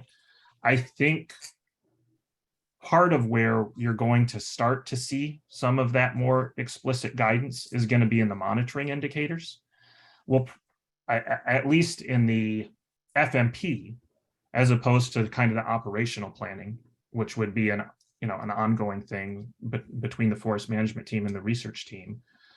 At least in the FMP, I don't see us getting to the point where we would be saying, do this harvest on this stand in this year, because that would require us to constantly revise the FMP every time the conditions across the landscape change from whatever our model parameters are. So that's kind of my first blush at that, and then I think Peter said maybe we'll go to Shannon next to get a kind of the picture of how it all fits together. Yeah, I think that was a really helpful response, Matt. And it's something that I know the extensive silviculture group and other technical groups have been working on, and it's something at the overall viewpoint of the FMP is really critical too, is looking at the tactical details to put in place in order to make the research proposal real on the ground and give the sideboards and the guidance for the authority, the research and operations team to make decisions that are under the HCP and the research program and these objectives and guidelines that are being outlined for the forest management plan. So there's a balance to be struck there between the details of exactly how things should happen and when and where. And some of those details are coming through the management guidelines that Matt is talking about, and the next step of this group to really dig into further the details, but also creating flexibility for research questions to come on board within those boundaries. And another big piece of this, of course, is the adaptive management strategy and the monitoring program, like Matt said. And so being able to have the clarity from the objectives and the management guidelines that are in the FMP, but then in those biennial operations plans, really the details of exactly what may happen within each stand under the FMP is kind of the balance that we're trying to strike. Thanks, Shannon. Colin, are you on this same topic or are you on a different topic? Yeah, I am on the same topic. Great. So Colin and then Mark. Sure. So yeah, I just wanted to, Mark, respond to your concerns because I actually have the opposite concern that we'll have too strict of sideboards in place. And my concern comes from the fact that this is a research forest and we want to be able to test. We really don't want to have one prescription in these extensive areas. We want to be able to test different things and see what works and what might be a better approach or a worse approach to managing and producing wood volume while also meeting all the other things that we value from the forest. And the more sideboards you have in place, the more you're limited in being able to actually implement and test different prescriptions. And my other concern is that when you put sideboards in place or put prescriptions in place, those prescriptions are based on current science, and we're trying to you know, that the science is always changing, so it's going to be out of date as soon as this forest management plan is approved. And if you write those prescriptions into the forest management plan, you're really limiting yourself and being able to monitor and adapt as the science changes. One example of this was in one of our early drafts of these extensive goals and objectives. We had a target. I forget what the number was, but it was a numerical target for a certain percentage of hardwood cover in units after they were treated and reforested. And that target was there was scientific justification. It's based on current science. But my concern is that, you know, getting into this, we might realize that, you know, that target is not what we need in order to provide for biodiversity. We might find down the road that we don't need 10%, that we need 5%, or that we need 15%. That was my concern in putting those targets in the forest management plan, is that it wouldn't allow for adaptive management, and that it would be more appropriate to put those targets in the operating plans, which still need approval by the Elliott State Research Forest Authority, but they're shorter lived. And once we've tested those prescriptions in the operations plans, it's easier to revise those and change those through the adaptive management process. Thanks, Colin. Appreciate that. Mark? Yeah, I understand, of course, that a lot is yet to be known and yet to be determined, and what we're going to learn is going to mean that maybe things need to be done differently, and you can't have it like hardwired down to the specific thing. I think, you know, I think also, though, you could write in that, you know, if you had metrics and we were going to do adaptive management, there'd be the understanding as new information became available that whatever metrics you had in a forest management plan might be revised. So whether that's at the operational level or in the management plan, I think adaptive management acknowledges that things will change and we'll learn things. I think just in reading, you know, the extensive piece, I see a sentence that says provides a variety of stand structures, successional stages, and wildlife habitat features distributed in time and space. And I guess my point is that that's just very general. So sure, I think we can all agree to it, but to me, it feels a little open-ended. And then at the same time, there are some pretty specifics in there. There's one that says the rolling 10-year average of harvest volume in extensive will be equal to 50% of what's in intensive. And I guess I would wonder why you'd want to tie that directly. I mean, we may develop some incredible growing techniques, and for productivity and intensive goes off the charts, and that might not be achievable, or maybe the reverse could happen as well. Maybe extensives come. Anyway, my point being, I'm not sure why you would want to tie to that metric specifically, but it's one of the few metrics in there that's really put forward as something that here's a boundary we're going to live by. And then I guess the other comment I have, and I'm not a close follower of the HCP, so you have to forgive me if I get it wrong, but at least when I read through these on a bulleted basis, it looks like there's some proposed activity in areas where there's owls and murrelets. And, you know, my secondhand impression of the HCP is some of that, particularly with owls, was, you know, not part of the HCP, but.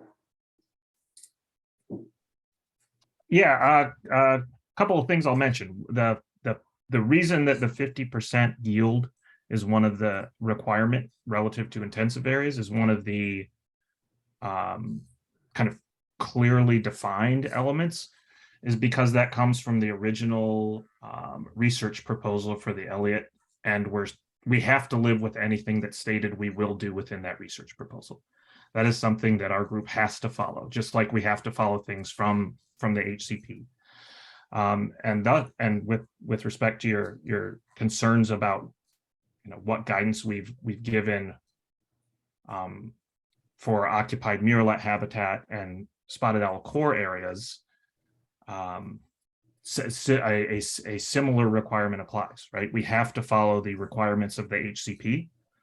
And we've tried to keep the wording consistent with language within the HCP. With that said, I think some of the current wording might not be consistent with the latest and currently undergoing revision version of the HCP. So you may be right that there's some language in there that's not up to date in terms of what's currently stated in the HCP. And that is something we've got to revise. But the 80% retention requirement and the requirement to retain standing trees around nest trees, for instance, that are described within the objectives related to owls and murrelets or owl and murrelet habitat, those come basically straight out of the HCP or the draft HCP, I should say. Yeah, maybe it's an oversight, at least if I'm reading it right. In one of the objectives, it says retention up to 80% where those species are. But is what you have presented here. I think that's one of the elements that the wording in the HCP may have changed since we put that wording in this section. It may now firmly state. I'd have to refer back to the current draft HCP, but it may now firmly state 80% or above. Matt, if I understand you correctly, though, the intent is to mirror what's in the HCP. That's correct. Okay, thanks. Mark, anything else? No, just to share maybe what some people know is I think people know Bob Salinger's on vacation this week and not available, but he's provided some pretty extensive comments that I know he shared with Shannon, and I don't know who else has all seen it, but just sort of a heads up that Bob had a lot of thoughts about these documents, and I assume that'll be shared with everybody once Bob gives the nod to that's fine, but there's more conversation there, at least from his perspective. Thanks for flagging that. And yeah, I've asked Bob whether he has or will be sharing that with others so that everybody's aware of each other's feedback.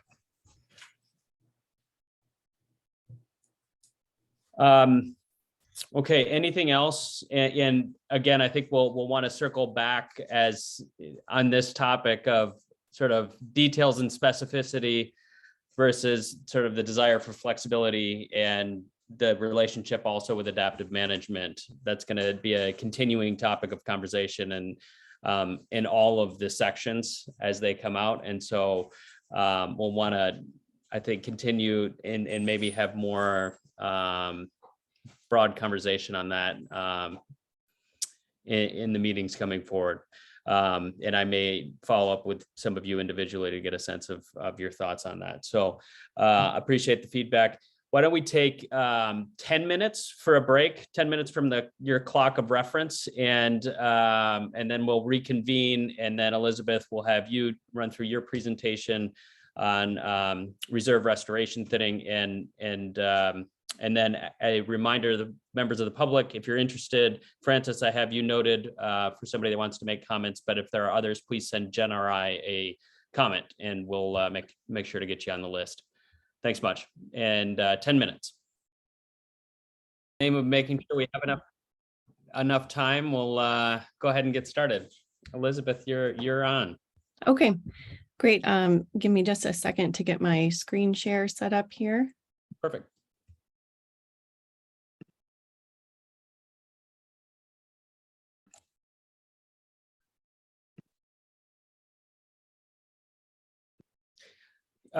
Just so you know, we're seeing your notes. There we are. Yep.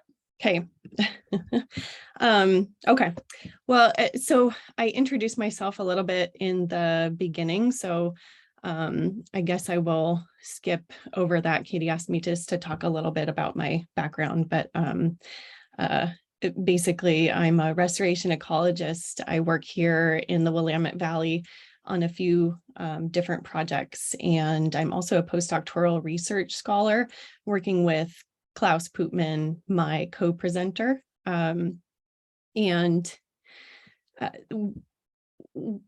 a big part of the research that I've done to date is really combining the social and ecological to provide science-based solutions for management. And so that's why I was excited to join this working group and help to develop some of the work that we're going to talk about today. So everybody has read the document, and I'm going to assume that, you know, everybody has read that, and we're going to touch on some of the major elements of that here in this presentation. But basically, what Klaus and I really want to establish for the conservation research watershed is we want to set the stage for researchers to come in and do innovative restoration and conservation research in this area. So everyone's familiar with where the Elliott is located, south of Reedsport here on the Central Oregon coast. And I was going through a number of pictures to use for this presentation, and I settled on this one here on the left, because this stand is located in the conservation research watershed. And it really represents the interface of human and natural disturbance. So you can see evidence in this picture of logging, fire, and wind throw. So wind throw is a big natural disturbance here on the Elliott. And then I think Matt or Gordy might have shared this map previously, but the CRW is outlined here in green, and the MRW, we can see that with the multiple colors in the lower half of the Elliott, and those are, you know, their designated triad allocations. The decision to separate the CRW from the MRW was made early on in the ESRF process and was based on a number of factors. One of the main ones being those populations of marbled murrelet, spotted owl, and coho salmon. In all, the CRW makes up about 34,000 acres on the Elliott, and on the right, the picture is really showing the outline of those sub-watersheds in the CRW. So we have about 54 sub-watersheds total that comprise the conservation research watershed area. Of those sub-watersheds, 26 are completely contained on the ESRF. And so those are the ones that are available really for us to use, and that can be monitored long-term. So roughly 60% of the stands within the complete sub-watersheds are over 65 years old, and 40% of the stands are under 65 years old. Of these, half will receive the restoration treatments and half will not. And this is really going to allow us to set the stage for understanding if plantation forests, where restoring the natural disturbance regime is important in a place like the Elliott, if those plantations reach desirable conservation habitat conditions to support our endangered species of interest faster than plantations that are left unrestored.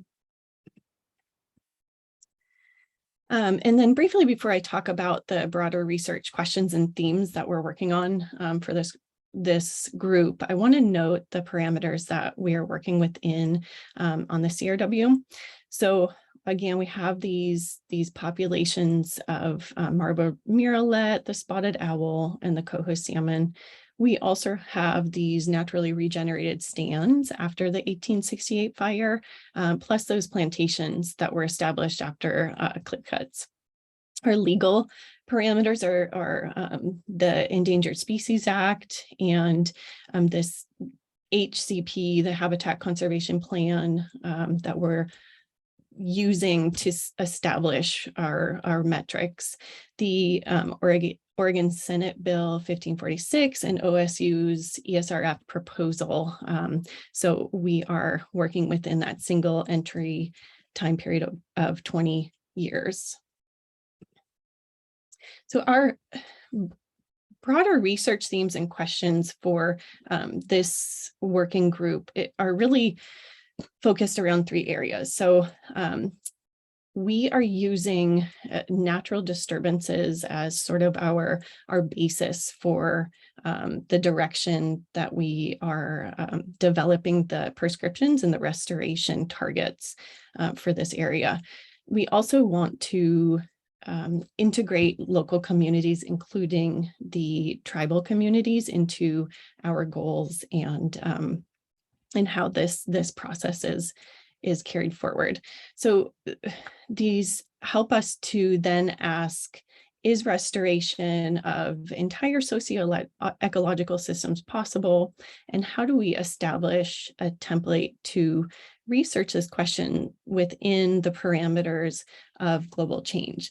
So since we can't come in the future and steer the development of the forest, the very first entry needs to account for that, and treatment prescriptions will be evaluated in terms of how they interact with natural disturbance patterns. So focusing on the role of natural disturbance to shape future forests means we integrate information about potential disturbances into the prescription. So for us, local topographic features that influence disturbance or drive disturbances like wind and fire will be really influential in the actual prescriptions themselves, and treatments will accordingly differ, for example, on ridges versus side hills versus lower hills, on south versus north-facing aspects. Also incorporating disease, stress, and disturbance. So thus, in contrast to ecological forestry, the prescriptions are based on the assumption that natural disturbances will happen, and in fact need to happen, as they are an integral part of ecosystem adaptivity. One could look at this as emphasizing here in the CRW the role of self-organization processes and allowing those natural factors to play out. So compared to a typical restoration treatment, as we are seeing applied or will be applied in the MRW, this might mean leaving less, more, or different trees during harvest operation at selected places based on macro factors of topography, elevation, and aspect, as well as different species mixtures.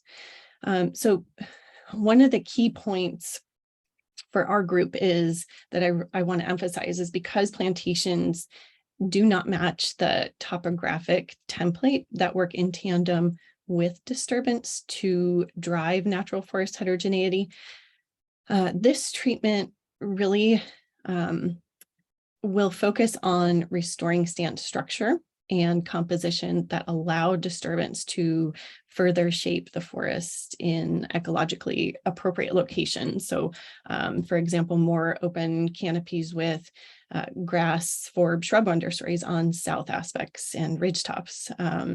Valley bottoms and north aspects will drive restoration of closed canopies and multi-layered tree characteristics.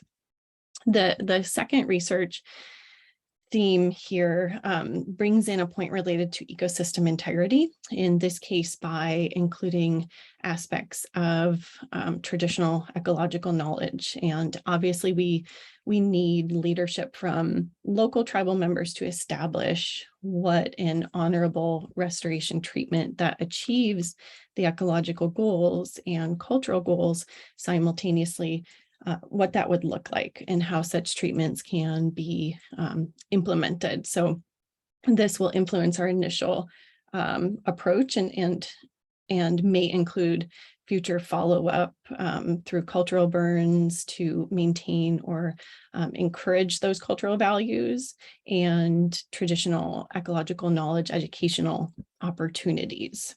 So those are our broad research themes and our question that sort of forms the basis of where we're going.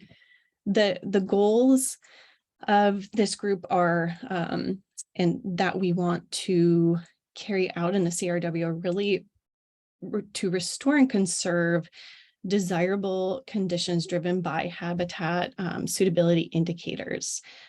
So those would be our metrics that we're working with. And for the endangered species, the associated biodiversity, and culturally valuable resources that are determined by our tribal partners. Broadly, the restoration activities to establish those desirable conditions are designed to set the CRW on a path to successional stage diversity, reflective of past conditions which supported viable populations of endangered species. So loosely, we're looking at 12 to 30% early cereal, 12 to 28% mid-cereal, and 50 to 82% late successional to old growth. And that's based on the work from Wimberly et al., Tom Spies, and Matt Riley. It's important to acknowledge that these broad targets may shift as we learn more about what the historic disturbance regime at the Elliott was and how that informs us, as well as the future climate conditions and the modeling data. Our second goal is really at the stand level. So comparing restored plantations and unrestored plantations to allow comparisons aimed at improving our understanding of disturbance impacts at the stand scale and the influence on within stand variability. So on the left, we have a plantation picture. On the right, we have the Jerry Phillips Reserve, and we really want to move from the left picture to the right picture in our as a broad restoration goal or objective. These restoration treatments are aimed at setting up the stand so that natural disturbances can then act on the ecosystem and lead to the development of those desirable conditions. And then our third goal is at the sub-watershed scale. So we want to test how the effectiveness of supporting viable populations of endangered species and cultural values using the two experimental treatments of the control and then the treated, how that varies as a function of initial condition or as a function of the proportion of sub-watershed areas that are currently in plantation. So this will provide guidance for future restoration plans for other areas, other forests in regards to what the most efficient implementation strategy would be. And then lastly, at the research forest scale, the CRW is really a big part of it is to provide a reference for assessment of the MRW experiment, specifically whether sub-watershed responses to selected treatments scale up to larger areas. So as we get closer to the goal of achieving our restoration objectives, we will have information about the population development of the endangered species, and comparing this response with the smaller reserve areas in the MRWs will provide information on how the size of reserve influences the restoration success itself. Implementation. So there's been some questions about the specifics on implementation, and we need some pieces of information to get really into the weeds on that. However, for this working group, we are working on a sub-watershed prioritization process where we stratify, use a stratified assignment to address our sub-watershed scale question that I talked a little bit about in goal 3, where we're sorting those sub-watersheds based on proportion of watershed in plantation into thirds. So low, medium, and high, and mainly north versus mainly south facing slopes. So I talked a little bit about this in the beginning, but we really want to set the stage so that people, generations from now, are able to come in and ask questions related to climate change, for example, or broader global change factors. So we don't know, Katie made a really great point the other day that right now we don't really see a difference between north versus south facing slopes on the Oregon coast. When you drive down to California, you do, and the communities are quite distinct on those aspects. So we don't know if that's what we'll see, but we want to make sure that we set this forest up so that we're able to capture and detect those changes if they occur. And so here we're picking sub-watersheds with contrasting proportions of plantations and treating all plantations or not in these sub-watersheds. And then that high and low proportion comparison will give us the most information. We would look for other biases, so elevation, distance from coast, site index, and either re-randomize those or use that information later as covariates. And then part of this implementation is also providing decision guidelines for those restoration thinnings. And so the natural conditions influence the ecosystem development at smaller spatial scales and are integrated into the decision-making about timing and location of management actions under the experimental design. So conditions that are reflected in treatment specifics include aspect. North-facing portions of a stand will be left with higher densities, fewer but larger gaps. South-facing portions of a stand will be lower densities, more gaps. Tree species composition that are shifted towards more drought-tolerant species, possibly sprouting species that can regenerate quickly after disturbance, and then patches that are bordered by conditions that can act as burn boundaries. So ridges, roads, wet areas dominated by hardwoods that may lend themselves for repeated cultural burns. Slopes, another important factor, the bottom of the slope, but an area outside the riparian buffer is where we would want to leave more trees for broader riparian area protection. And really, we want this upland restoration treatment to complement what Gordy's group is doing in those riparian conservation areas. The top of slopes are areas where we would look to leave trees set up for wind throw with high height and diameter ratios, or we would leave trees that are more stable with low height and diameter ratios. There's a few questions that we have that remain, in this draft that we are trying to flesh out. And what are, from a forest management and harvest process lens, what are safety hazards in treatment applications for the foresters and the restoration techs that are coming in and doing this work? The CRW has a lot of very steep slopes, and I think that that's an important question that we should address in our draft. And then also another question is, what educational opportunities might be unique that the CRW can provide, and what are research opportunities for tribal partners and unique chances for research for tribal students?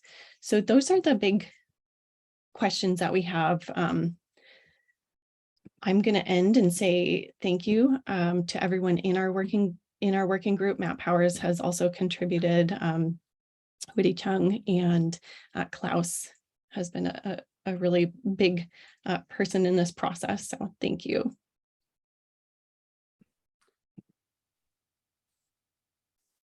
Thanks, Elizabeth. Paul, you looks like you have a question or a comment.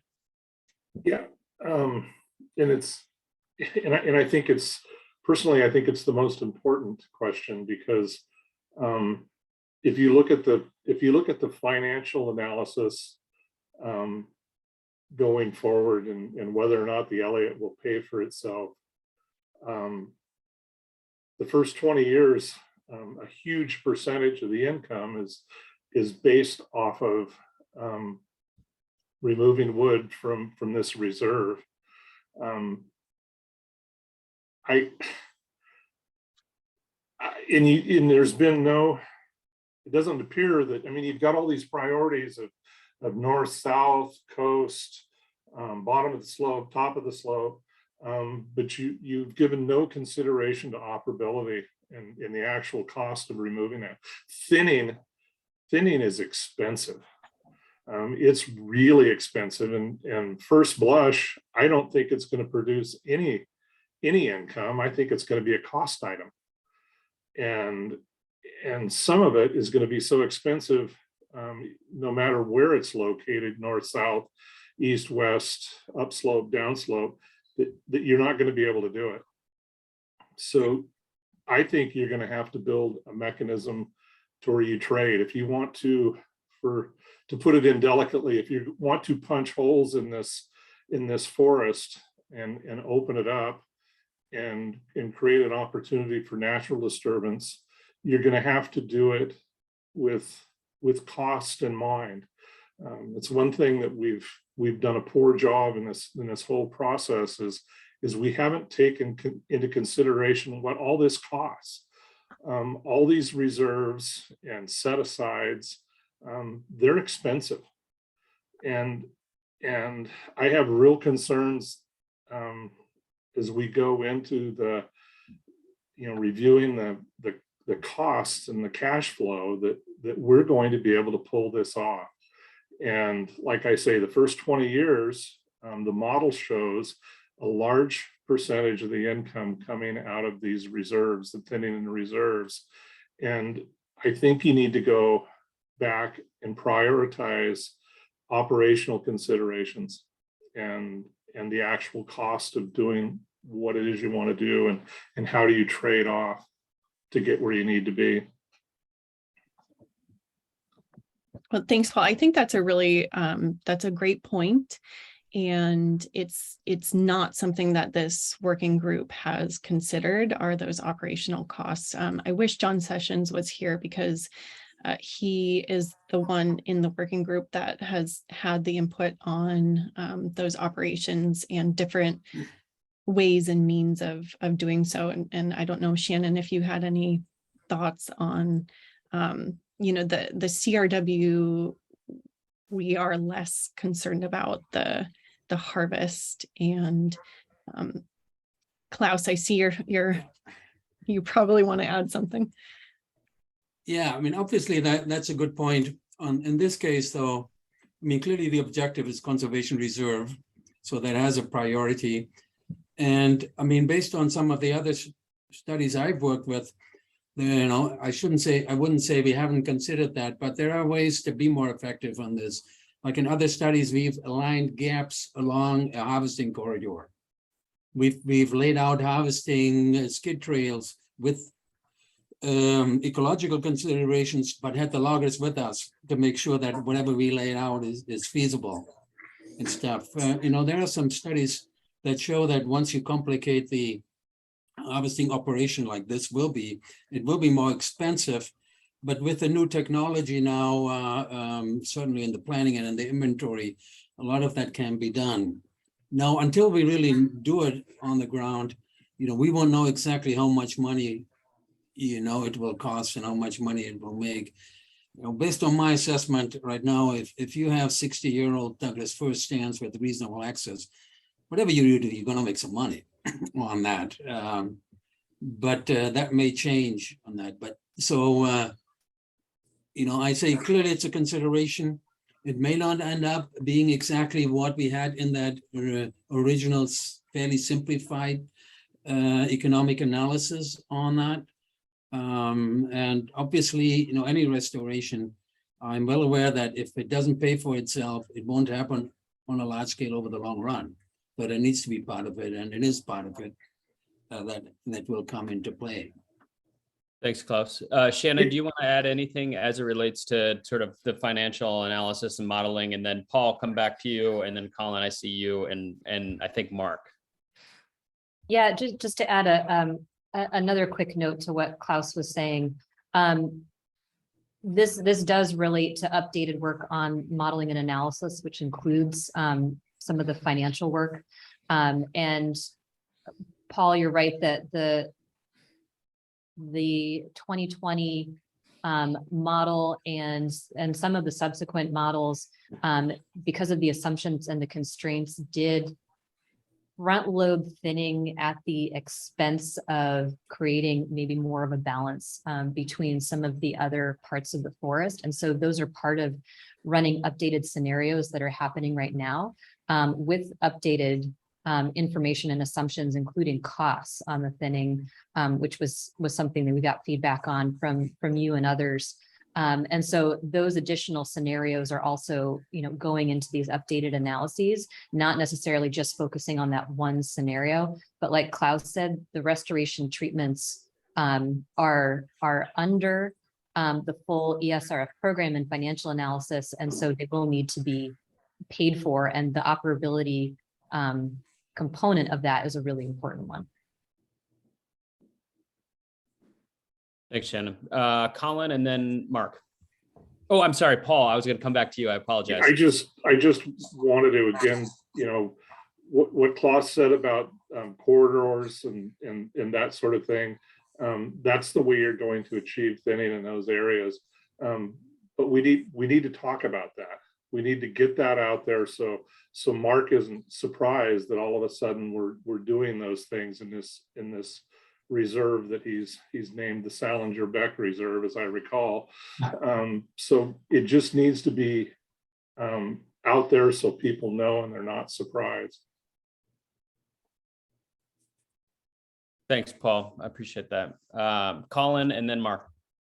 Yeah, I just wanted to touch base on something that we discussed in the subgroup meeting that I thought was worth going back to and discussing with the full committee, which was I think we identified some language in the HCP that states that after that initial period of thinning, there will be no more commercial harvest, and that there will be any further disturbances will be natural disturbances. And I think that the piece on the harvest, I think, is consistent with what the advisory committee was envisioning, that we'd have a one-time thinning and then there would be no more harvest, commercial harvest.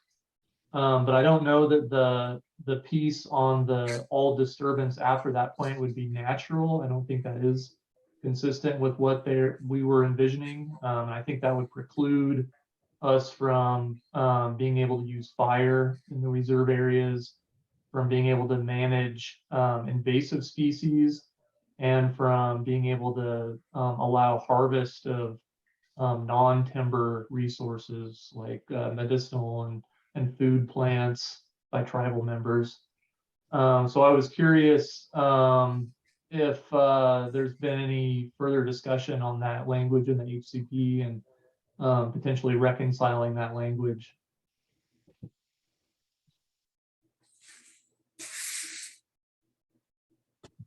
So Paul, is that a question for me, or is that for the broader group? Because I am not part of the HCP working group.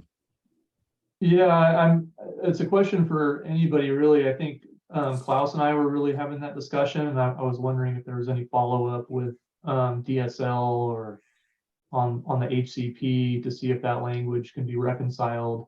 So maybe Klaus or Shannon. Yeah, Klaus, Shannon, and I also see that Jeff and Bill from DSL are on, and I'm not sure if they're in a position to be able to respond, but we can, if not, we can flag it for future follow-up. I think if I can just say one thing in regards to that, those are questions that I also have had with the restoration working group that we've discussed. And so prescribed burning, as far as I know, in that ESRF proposal, that is part of an acceptable practice.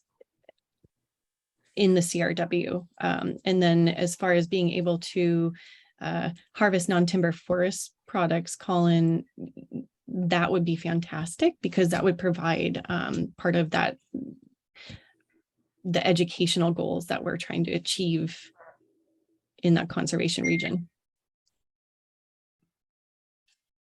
Thanks. Jeff, do you want to say anything as it relates to sort of how this is being contemplated in the HCP? I've been on vacation for the last week, so it's very possible this has come up while I was gone, but this is the first I've heard of a desired language change around that.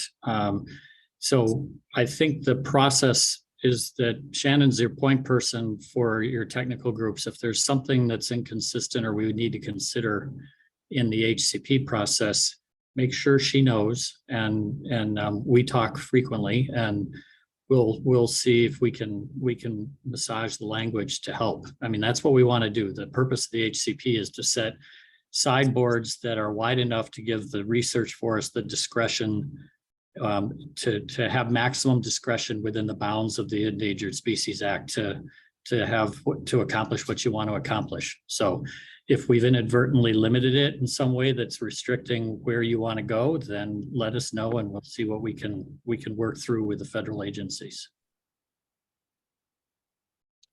Yeah, let's follow up about that, Jeff. I know, Colin and Eli and Klaus, we had talked about that, and then I followed up with Katie about the research proposal, and there's some language just broadly about prescribed fire and controlled burns in the HCP, but Jeff, would be good to follow up and make sure we're all talking about the same thing. Yeah, we did talk a little bit about prescribed fire, but not in this context, and at least not that I had massaged through with the consultants and everybody. So happy to do it. Okay, because yeah, there is huge educational opportunity, and if that is one of the broader goals of the ESRF, having that play out in the CRW, that's a big, with the cultural burns or the NTFPs, that's a really big opportunity that we could take advantage of. I guess just one or two comments. One of them, I guess to me, it's very important to keep that in, and it's almost a mistake. I feel bad when we wrote this research proposal. We should have really emphasized the cultural values, bringing the tribal issues and other local community issues a lot more than we did. When you look in the conservation discussion globally, how to bring in the local community is the big hot topic that everybody's talking about on the global scale. On that I think where we need to move. And the second big topic to me is how to deal with disturbances on that will happen, and it appears they will be happening more and more and more intensively. So rather than ignoring them and coming up with a plan that doesn't assume we have disturbances, we're flipping this around and saying, can we use disturbances to help us achieve the goals? And there are some Forest Service people, in California, talking about resource objective wildfires. So looking at wildfires and what restoration goals can they accomplish for us? And if we set up the forest in a certain way beforehand, can the wildfires be more efficient as accomplishing these restoration goals? But to me, that social component, that cultural component, it's gone so much up in attention the last year or two that I feel we'd really be missing out and we're already behind the 8 ball here if we start an experiment that wouldn't have that as a major feature. Thanks, Klaus. Colin, anything else before I go to Mark? No, I'll follow up with Shannon. Yeah. Great. Thanks. Mark. Yeah, going back to maybe the issue Paul brought up relative to sort of the cost of the one-time restoration entries into the areas that are less than 65 years old. I think initially I was assuming, as sort of Paul alluded to, that this there was some dependency on this for the financial projections coming forward. So I guess just aware that if you take half of the plantations under 65 out of as a control, you've sort of lost some of that revenue. Although as the conversation evolved and from Paul's observation, that maybe there's revenue there, or maybe there's an expense to be determined. But I guess if it was a benefit to do the restoration and it generated revenue, I wouldn't necessarily be wedded to having half of it be in control, since it might be good for the landscape and good for the finances to do the work there. That's sort of anyway, for what it's worth, one thought. And then the other one, and Elizabeth, I appreciated it, at least maybe in contrast a little bit to the 3 or 4 other sections. And partly because I think the one-time entry into this, the CRW is sort of structurally a little more confined, simpler approach. But I appreciated your effort to put some numbers into it in terms of sort of targets for amount of early, mid, late seral forests, the size of some of the trees. To me, populating the document with those kinds of numbers while recognizing they probably will evolve over time is just a helpful way to help us all see what's going to happen. Sure. Thanks, Mark. Yeah. And I think, staying within sort of that theme of adaptive management, we'll see how things evolve over the next few months with the data that we receive. But yeah, definitely having, in every restoration project, there's always those target endpoints that you work towards. So having something like that is definitely helpful. Thanks, Mark. Any other comments or questions? While there is a gap, I want to point out when the first draft you worked on, our control was not a no treatment control, but it was actually the ecological forestry approach as control, where we kind of, design treatments based on the assumption that there will be no disturbance and we can come back on that. But then the discussion switched and it became a no treatment control. So that's something certainly we can discuss more, and maybe need to discuss more in the larger context, how much we learn from either one of the control options, or split it into 30 if you have the number of replications or something like that. Thanks, Klaus. Paul. Yeah, I get, my question is, and along with what Mark said about if it's beneficial, you've already got all these no-touch controls spread out all through the forest. Why do you need to take half of this area and create more no-touch controls? If you can generate some income, you can benefit that reserve. I think that control after control after control after control, how many times do you need to replicate doing nothing? I mean, that is my question. What is the benefit? Yeah, and that Klaus, I know you'll have more to add here, but I just want to say that that's an experimental design. That comes from experimental design and having those parallel mirrored systems to be able to look at and analyze. Klaus, you want to add on to that? Yeah, at the stand level, Paul, you're definitely right. We have lots of controls there in the area. At the watershed level, sub-watershed level, I don't think the MRV has any sub-watershed level where there is a control setting like we proposed here in that document for the CRW. All those watersheds get some treatment or another, so we cannot learn from the, at the watershed level, we don't have the control treatment. And that's part of making sure that those mirror one another, so they're paired within those plantation proportions, and making sure that they are similar enough that they make a meaningful comparison. From a research perspective. Matt, it looks like you also want to weigh in on this. Klaus raised the main point I was going to make. The other piece I'd add, I think Paul and Mark's points are worth consideration, but a lot of the reserve areas we do have across the MRW and the MRW side as well as the CRW side are going to be older stands, which aren't the best sort of baseline for comparing responses to restoration treatments in young plantations, because they're starting in really different structural conditions. So that's another rationale for some level of control for this CRW restoration experiment. Thanks, Matt. You know, Any- a compromise could be that we consider, I really like this discussion. You know, maybe we don't need 50% control. Maybe in terms of the number of replications, half of those will do those kind of things. I mean, that's one stuff as we look at our experiment and how it's nested within the larger experiment and within the Elliott itself. There is some opportunities to make some adjustment to accommodate that and take care of at least part of Paul's and Mark's concern.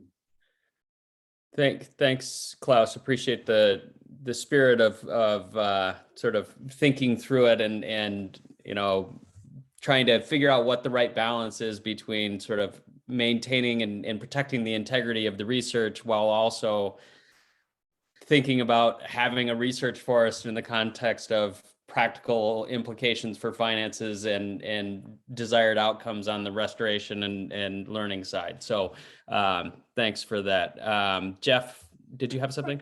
To that point, I was just going to say this is a great example where we've set up the HCP so it doesn't assume any number of controls. It just has the ability for the sideboard to allow whatever the researchers decide to set up on that.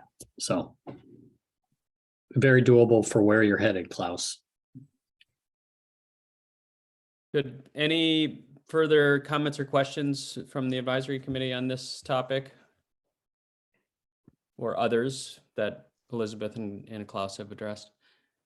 If not, thank you to both of you for joining us today. It's great. At this point, we'll transition to public comment and then wrap up. I think I have Francis signed up for public comment. Francis, if you want to come on video, or you can just join by audio. There you are. Here I am. Okay. You can hear me, right? Yes, ma'am. I think this is mostly for Matthew Powers' presentation on the extensive goals and objectives. Down there on page 5 and 6, they talked about new marble murrelet or new northern spotted owl occupied areas, and that you're going to allow yourself to log up to 80% of the density inside the core areas for new spotted owl nests, or inside the occupied habitat for new marble murrelet nests. And so I thought 80% density taking from new would kind of limit recovery of those species. I was wondering why you would want to do that. And does the HCP allow that? Yeah, good question, and thanks for it. So the current wording of the HCP, and Jeff could probably weigh on this better than me, but really only restricts what we do in current occupied habitat and current spotted owl core areas, which are located around current nests, basically.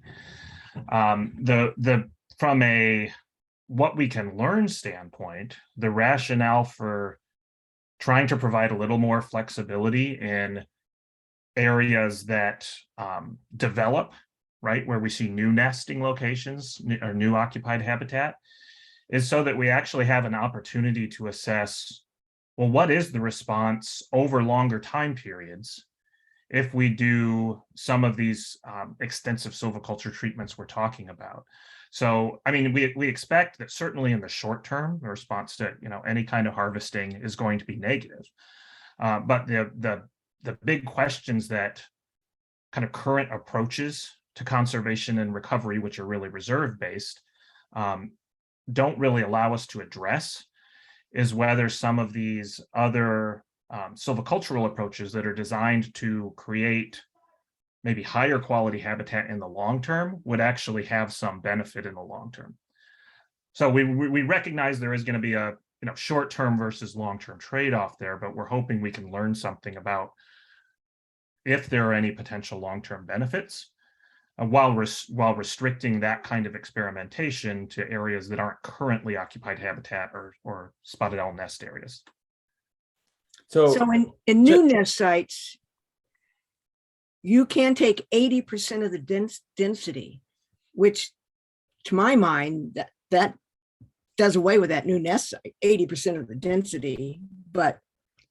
And so the experiment is just to see how much more we can log inside core areas. Is that the purpose of that? So I'm gonna just weigh in here, Matt, and Francis. I think I hear the spirit of your question and your comment, but knowing I've got a couple of other members of the public that also want to make comments as well, I want to make sure that I save enough time for them, and then also we won't have enough time to answer everybody's question in thorough detail, but I do think that the topic's been raised in a way that expressed your question and maybe concern. Okay, thank you. And I do have one more question if you have time at the end. Wait, why don't you go ahead, and then I've got Sue, you're up next. Oh, for my one more question, it's on the coastal martin. I know at the beginning of this presentation, it was assumed the coastal martin was not on the Elliott, and the phrase was if they move on to the Elliott. But has any coastal martin surveys ever been done on the Elliott? Do we know for sure they are not there now?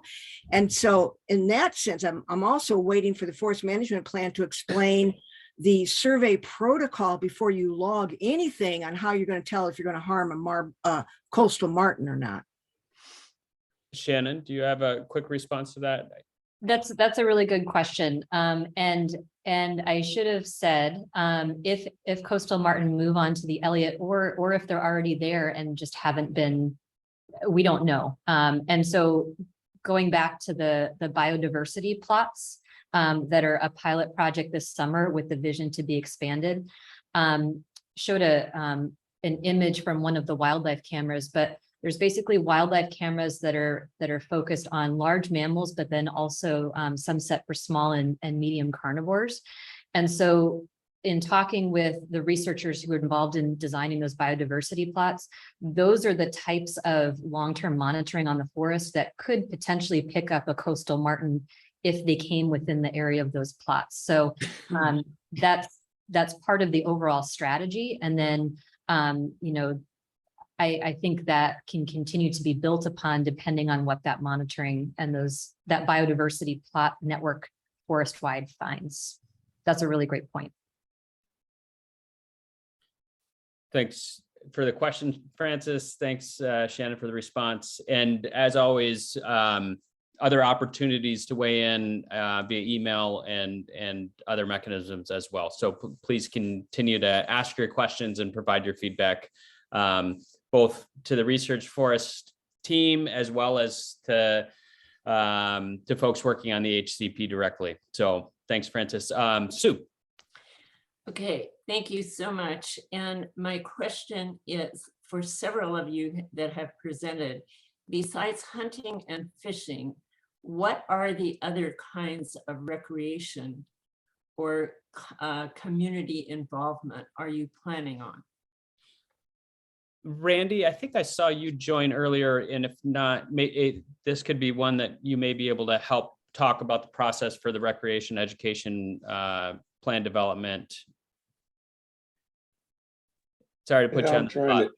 Yeah, I'm trying to get there. Yeah, hi, Sue. What we are planning on in the short run is accommodating current use. We are not planning on building out any recreation infrastructure or creating new opportunities on the Elliott until we know what the management plan looks like and what the Elliott nature is. We are going to be having a series of public meetings that we're going to pick up where we were a couple of years ago, finding out some information about what recreationists, local community members are most concerned about now that they have more information. But the current uses on the Elliott are fishing, hunting, some kayaking, dispersed camping, hiking, photography, picnicking, just the general stuff that's already there. Thank you. I appreciate that. Yep. Thanks, Randy. And now with just a couple more minutes remaining, Want to remind folks that our next FMP working group meeting will be on the 23rd of August at 10 a.m. So if you don't have that on your calendar, make sure it's there, and make sure to get in touch with Jen or I, and we'll get you added and have the Zoom links. Additional information coming out from the OSU team in advance of that meeting. And also just a reminder, obviously notes and feedback from today, super helpful, and have been, documented and will be considered. But if you have more feedback as you do detailed reviews of the chapters that have been sent out, that will be, any feedback you have would be welcomed by the OSU team as they work on the next iterations of these chapters, as well as work on getting new drafts out of the chapters that you've not yet seen. And with that, I guess I would say, Shannon, any closing kind of remarks you have, or any final reflections from the members of the advisory committee? I guess I'd just like to thank everyone again for, your continued engagement through the technical groups and through these FMP working group meetings, and also thank Eli Swanson and Klaus Putman and Matt Powers and Gordy Reeves for joining us today to dig into more of the details. These are all, as we've said, working drafts that are continuing to be refined, with additional section drafts continuing to come out for discussion. And as we've talked about much today, additional data and analysis that's going to be woven into these. And so the continued feedback from this group, and also from all of our groups, to really integrate all of these pieces that are being developed simultaneously, is going to continue to be really important. So thank you all for being a part of that. Thanks. Ken, yeah. Just a real quick comment. We just recently received the recreation and education outlines for the future planning on those two areas. I think Shannon and company have done a great job of putting together a good outline. I would encourage everybody to have a look at that outline and kind of see what that future planning looks like. We're a little ways away from that piece, but it will be here. Thanks, Ken. Appreciate your continued attention to it. Yeah, Paul. Yeah, I just wanted to stress once again that what we're creating here is a research forest. We're to do research, and the HCP gives us permission to do that research. We're going to press the limits at sometimes when we're dealing with habitat of this species or that species, but the HCP gives us permission to do that, and I just want to be clear that that is what we're going to do. Thanks, Paul. Mark? Spoken like a true advocate of the ESA HCP process. I appreciate that. I guess one idea is, I think, as we've said before and asked before, the more that can be shared early and often would be helpful. These recent chapters that were shared were obviously a good start. In my mind, I think, as I expressed today, they're sort of shallow still in terms of what they could contain and the depth they could go. So I'm just sort of saying that as an observation. They don't seem to be going as deep as I anticipated they would go. And I know that things are being revised, and there'll be other iterations of them. But as we go forward, I don't know if there's like a web page that things could be posted on so we could track them, or just a way that we could see more early and often would be helpful. Especially as, we are August 1st, more or less, and we're talking about having sort of a substantial product ready for the land board meeting in December, which means it probably has to be ready in November. So things are coming quick, and August is sometimes a month when people aren't around as well. So just aware and concerned about the timelines in front of us. Thanks, Mark. Shannon, do you have any initial reactions you'd like to share on that? And then I know we're at the hour, but important topic. Yes, and Mark, I'm happy to follow up with you on this conversation too, but we're working on getting out draft information, including areas where we anticipate having more information, but at this stage having the level of detail and really striving for that level of detail that we all want to see as part of the FMP. So we'll continue to do our best to make those pieces available as they're developed and incorporate your feedback. Just one thing too, is I think that, you know, the decisions we're making now have a long-term implications. And so making them on the best data and information you have is imperative. And so you might be frustrated, Mark, but the frustration really should also reflect that we really need to make these decisions on good data. And whatever the reasons or whatever, the data is coming to light now, and that's going to be really helpful going forward. But you know, we've tried to set the stage so when the data is ready, we can jump. But that's really without the information we need. I mean, we don't even know which stands have been thinned. We don't know the standing density of many of these stands. There's so much information we don't have to help us make these decisions that we're really on the cusp of having. So bear with us.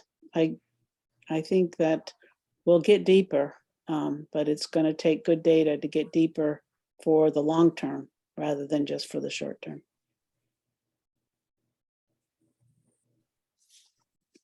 Thanks, Katie. More to come. With that, thanks to everybody for your time, your attention, your continued commitment to making this process, this effort successful, and we'll be in touch. All right, meeting adjourned.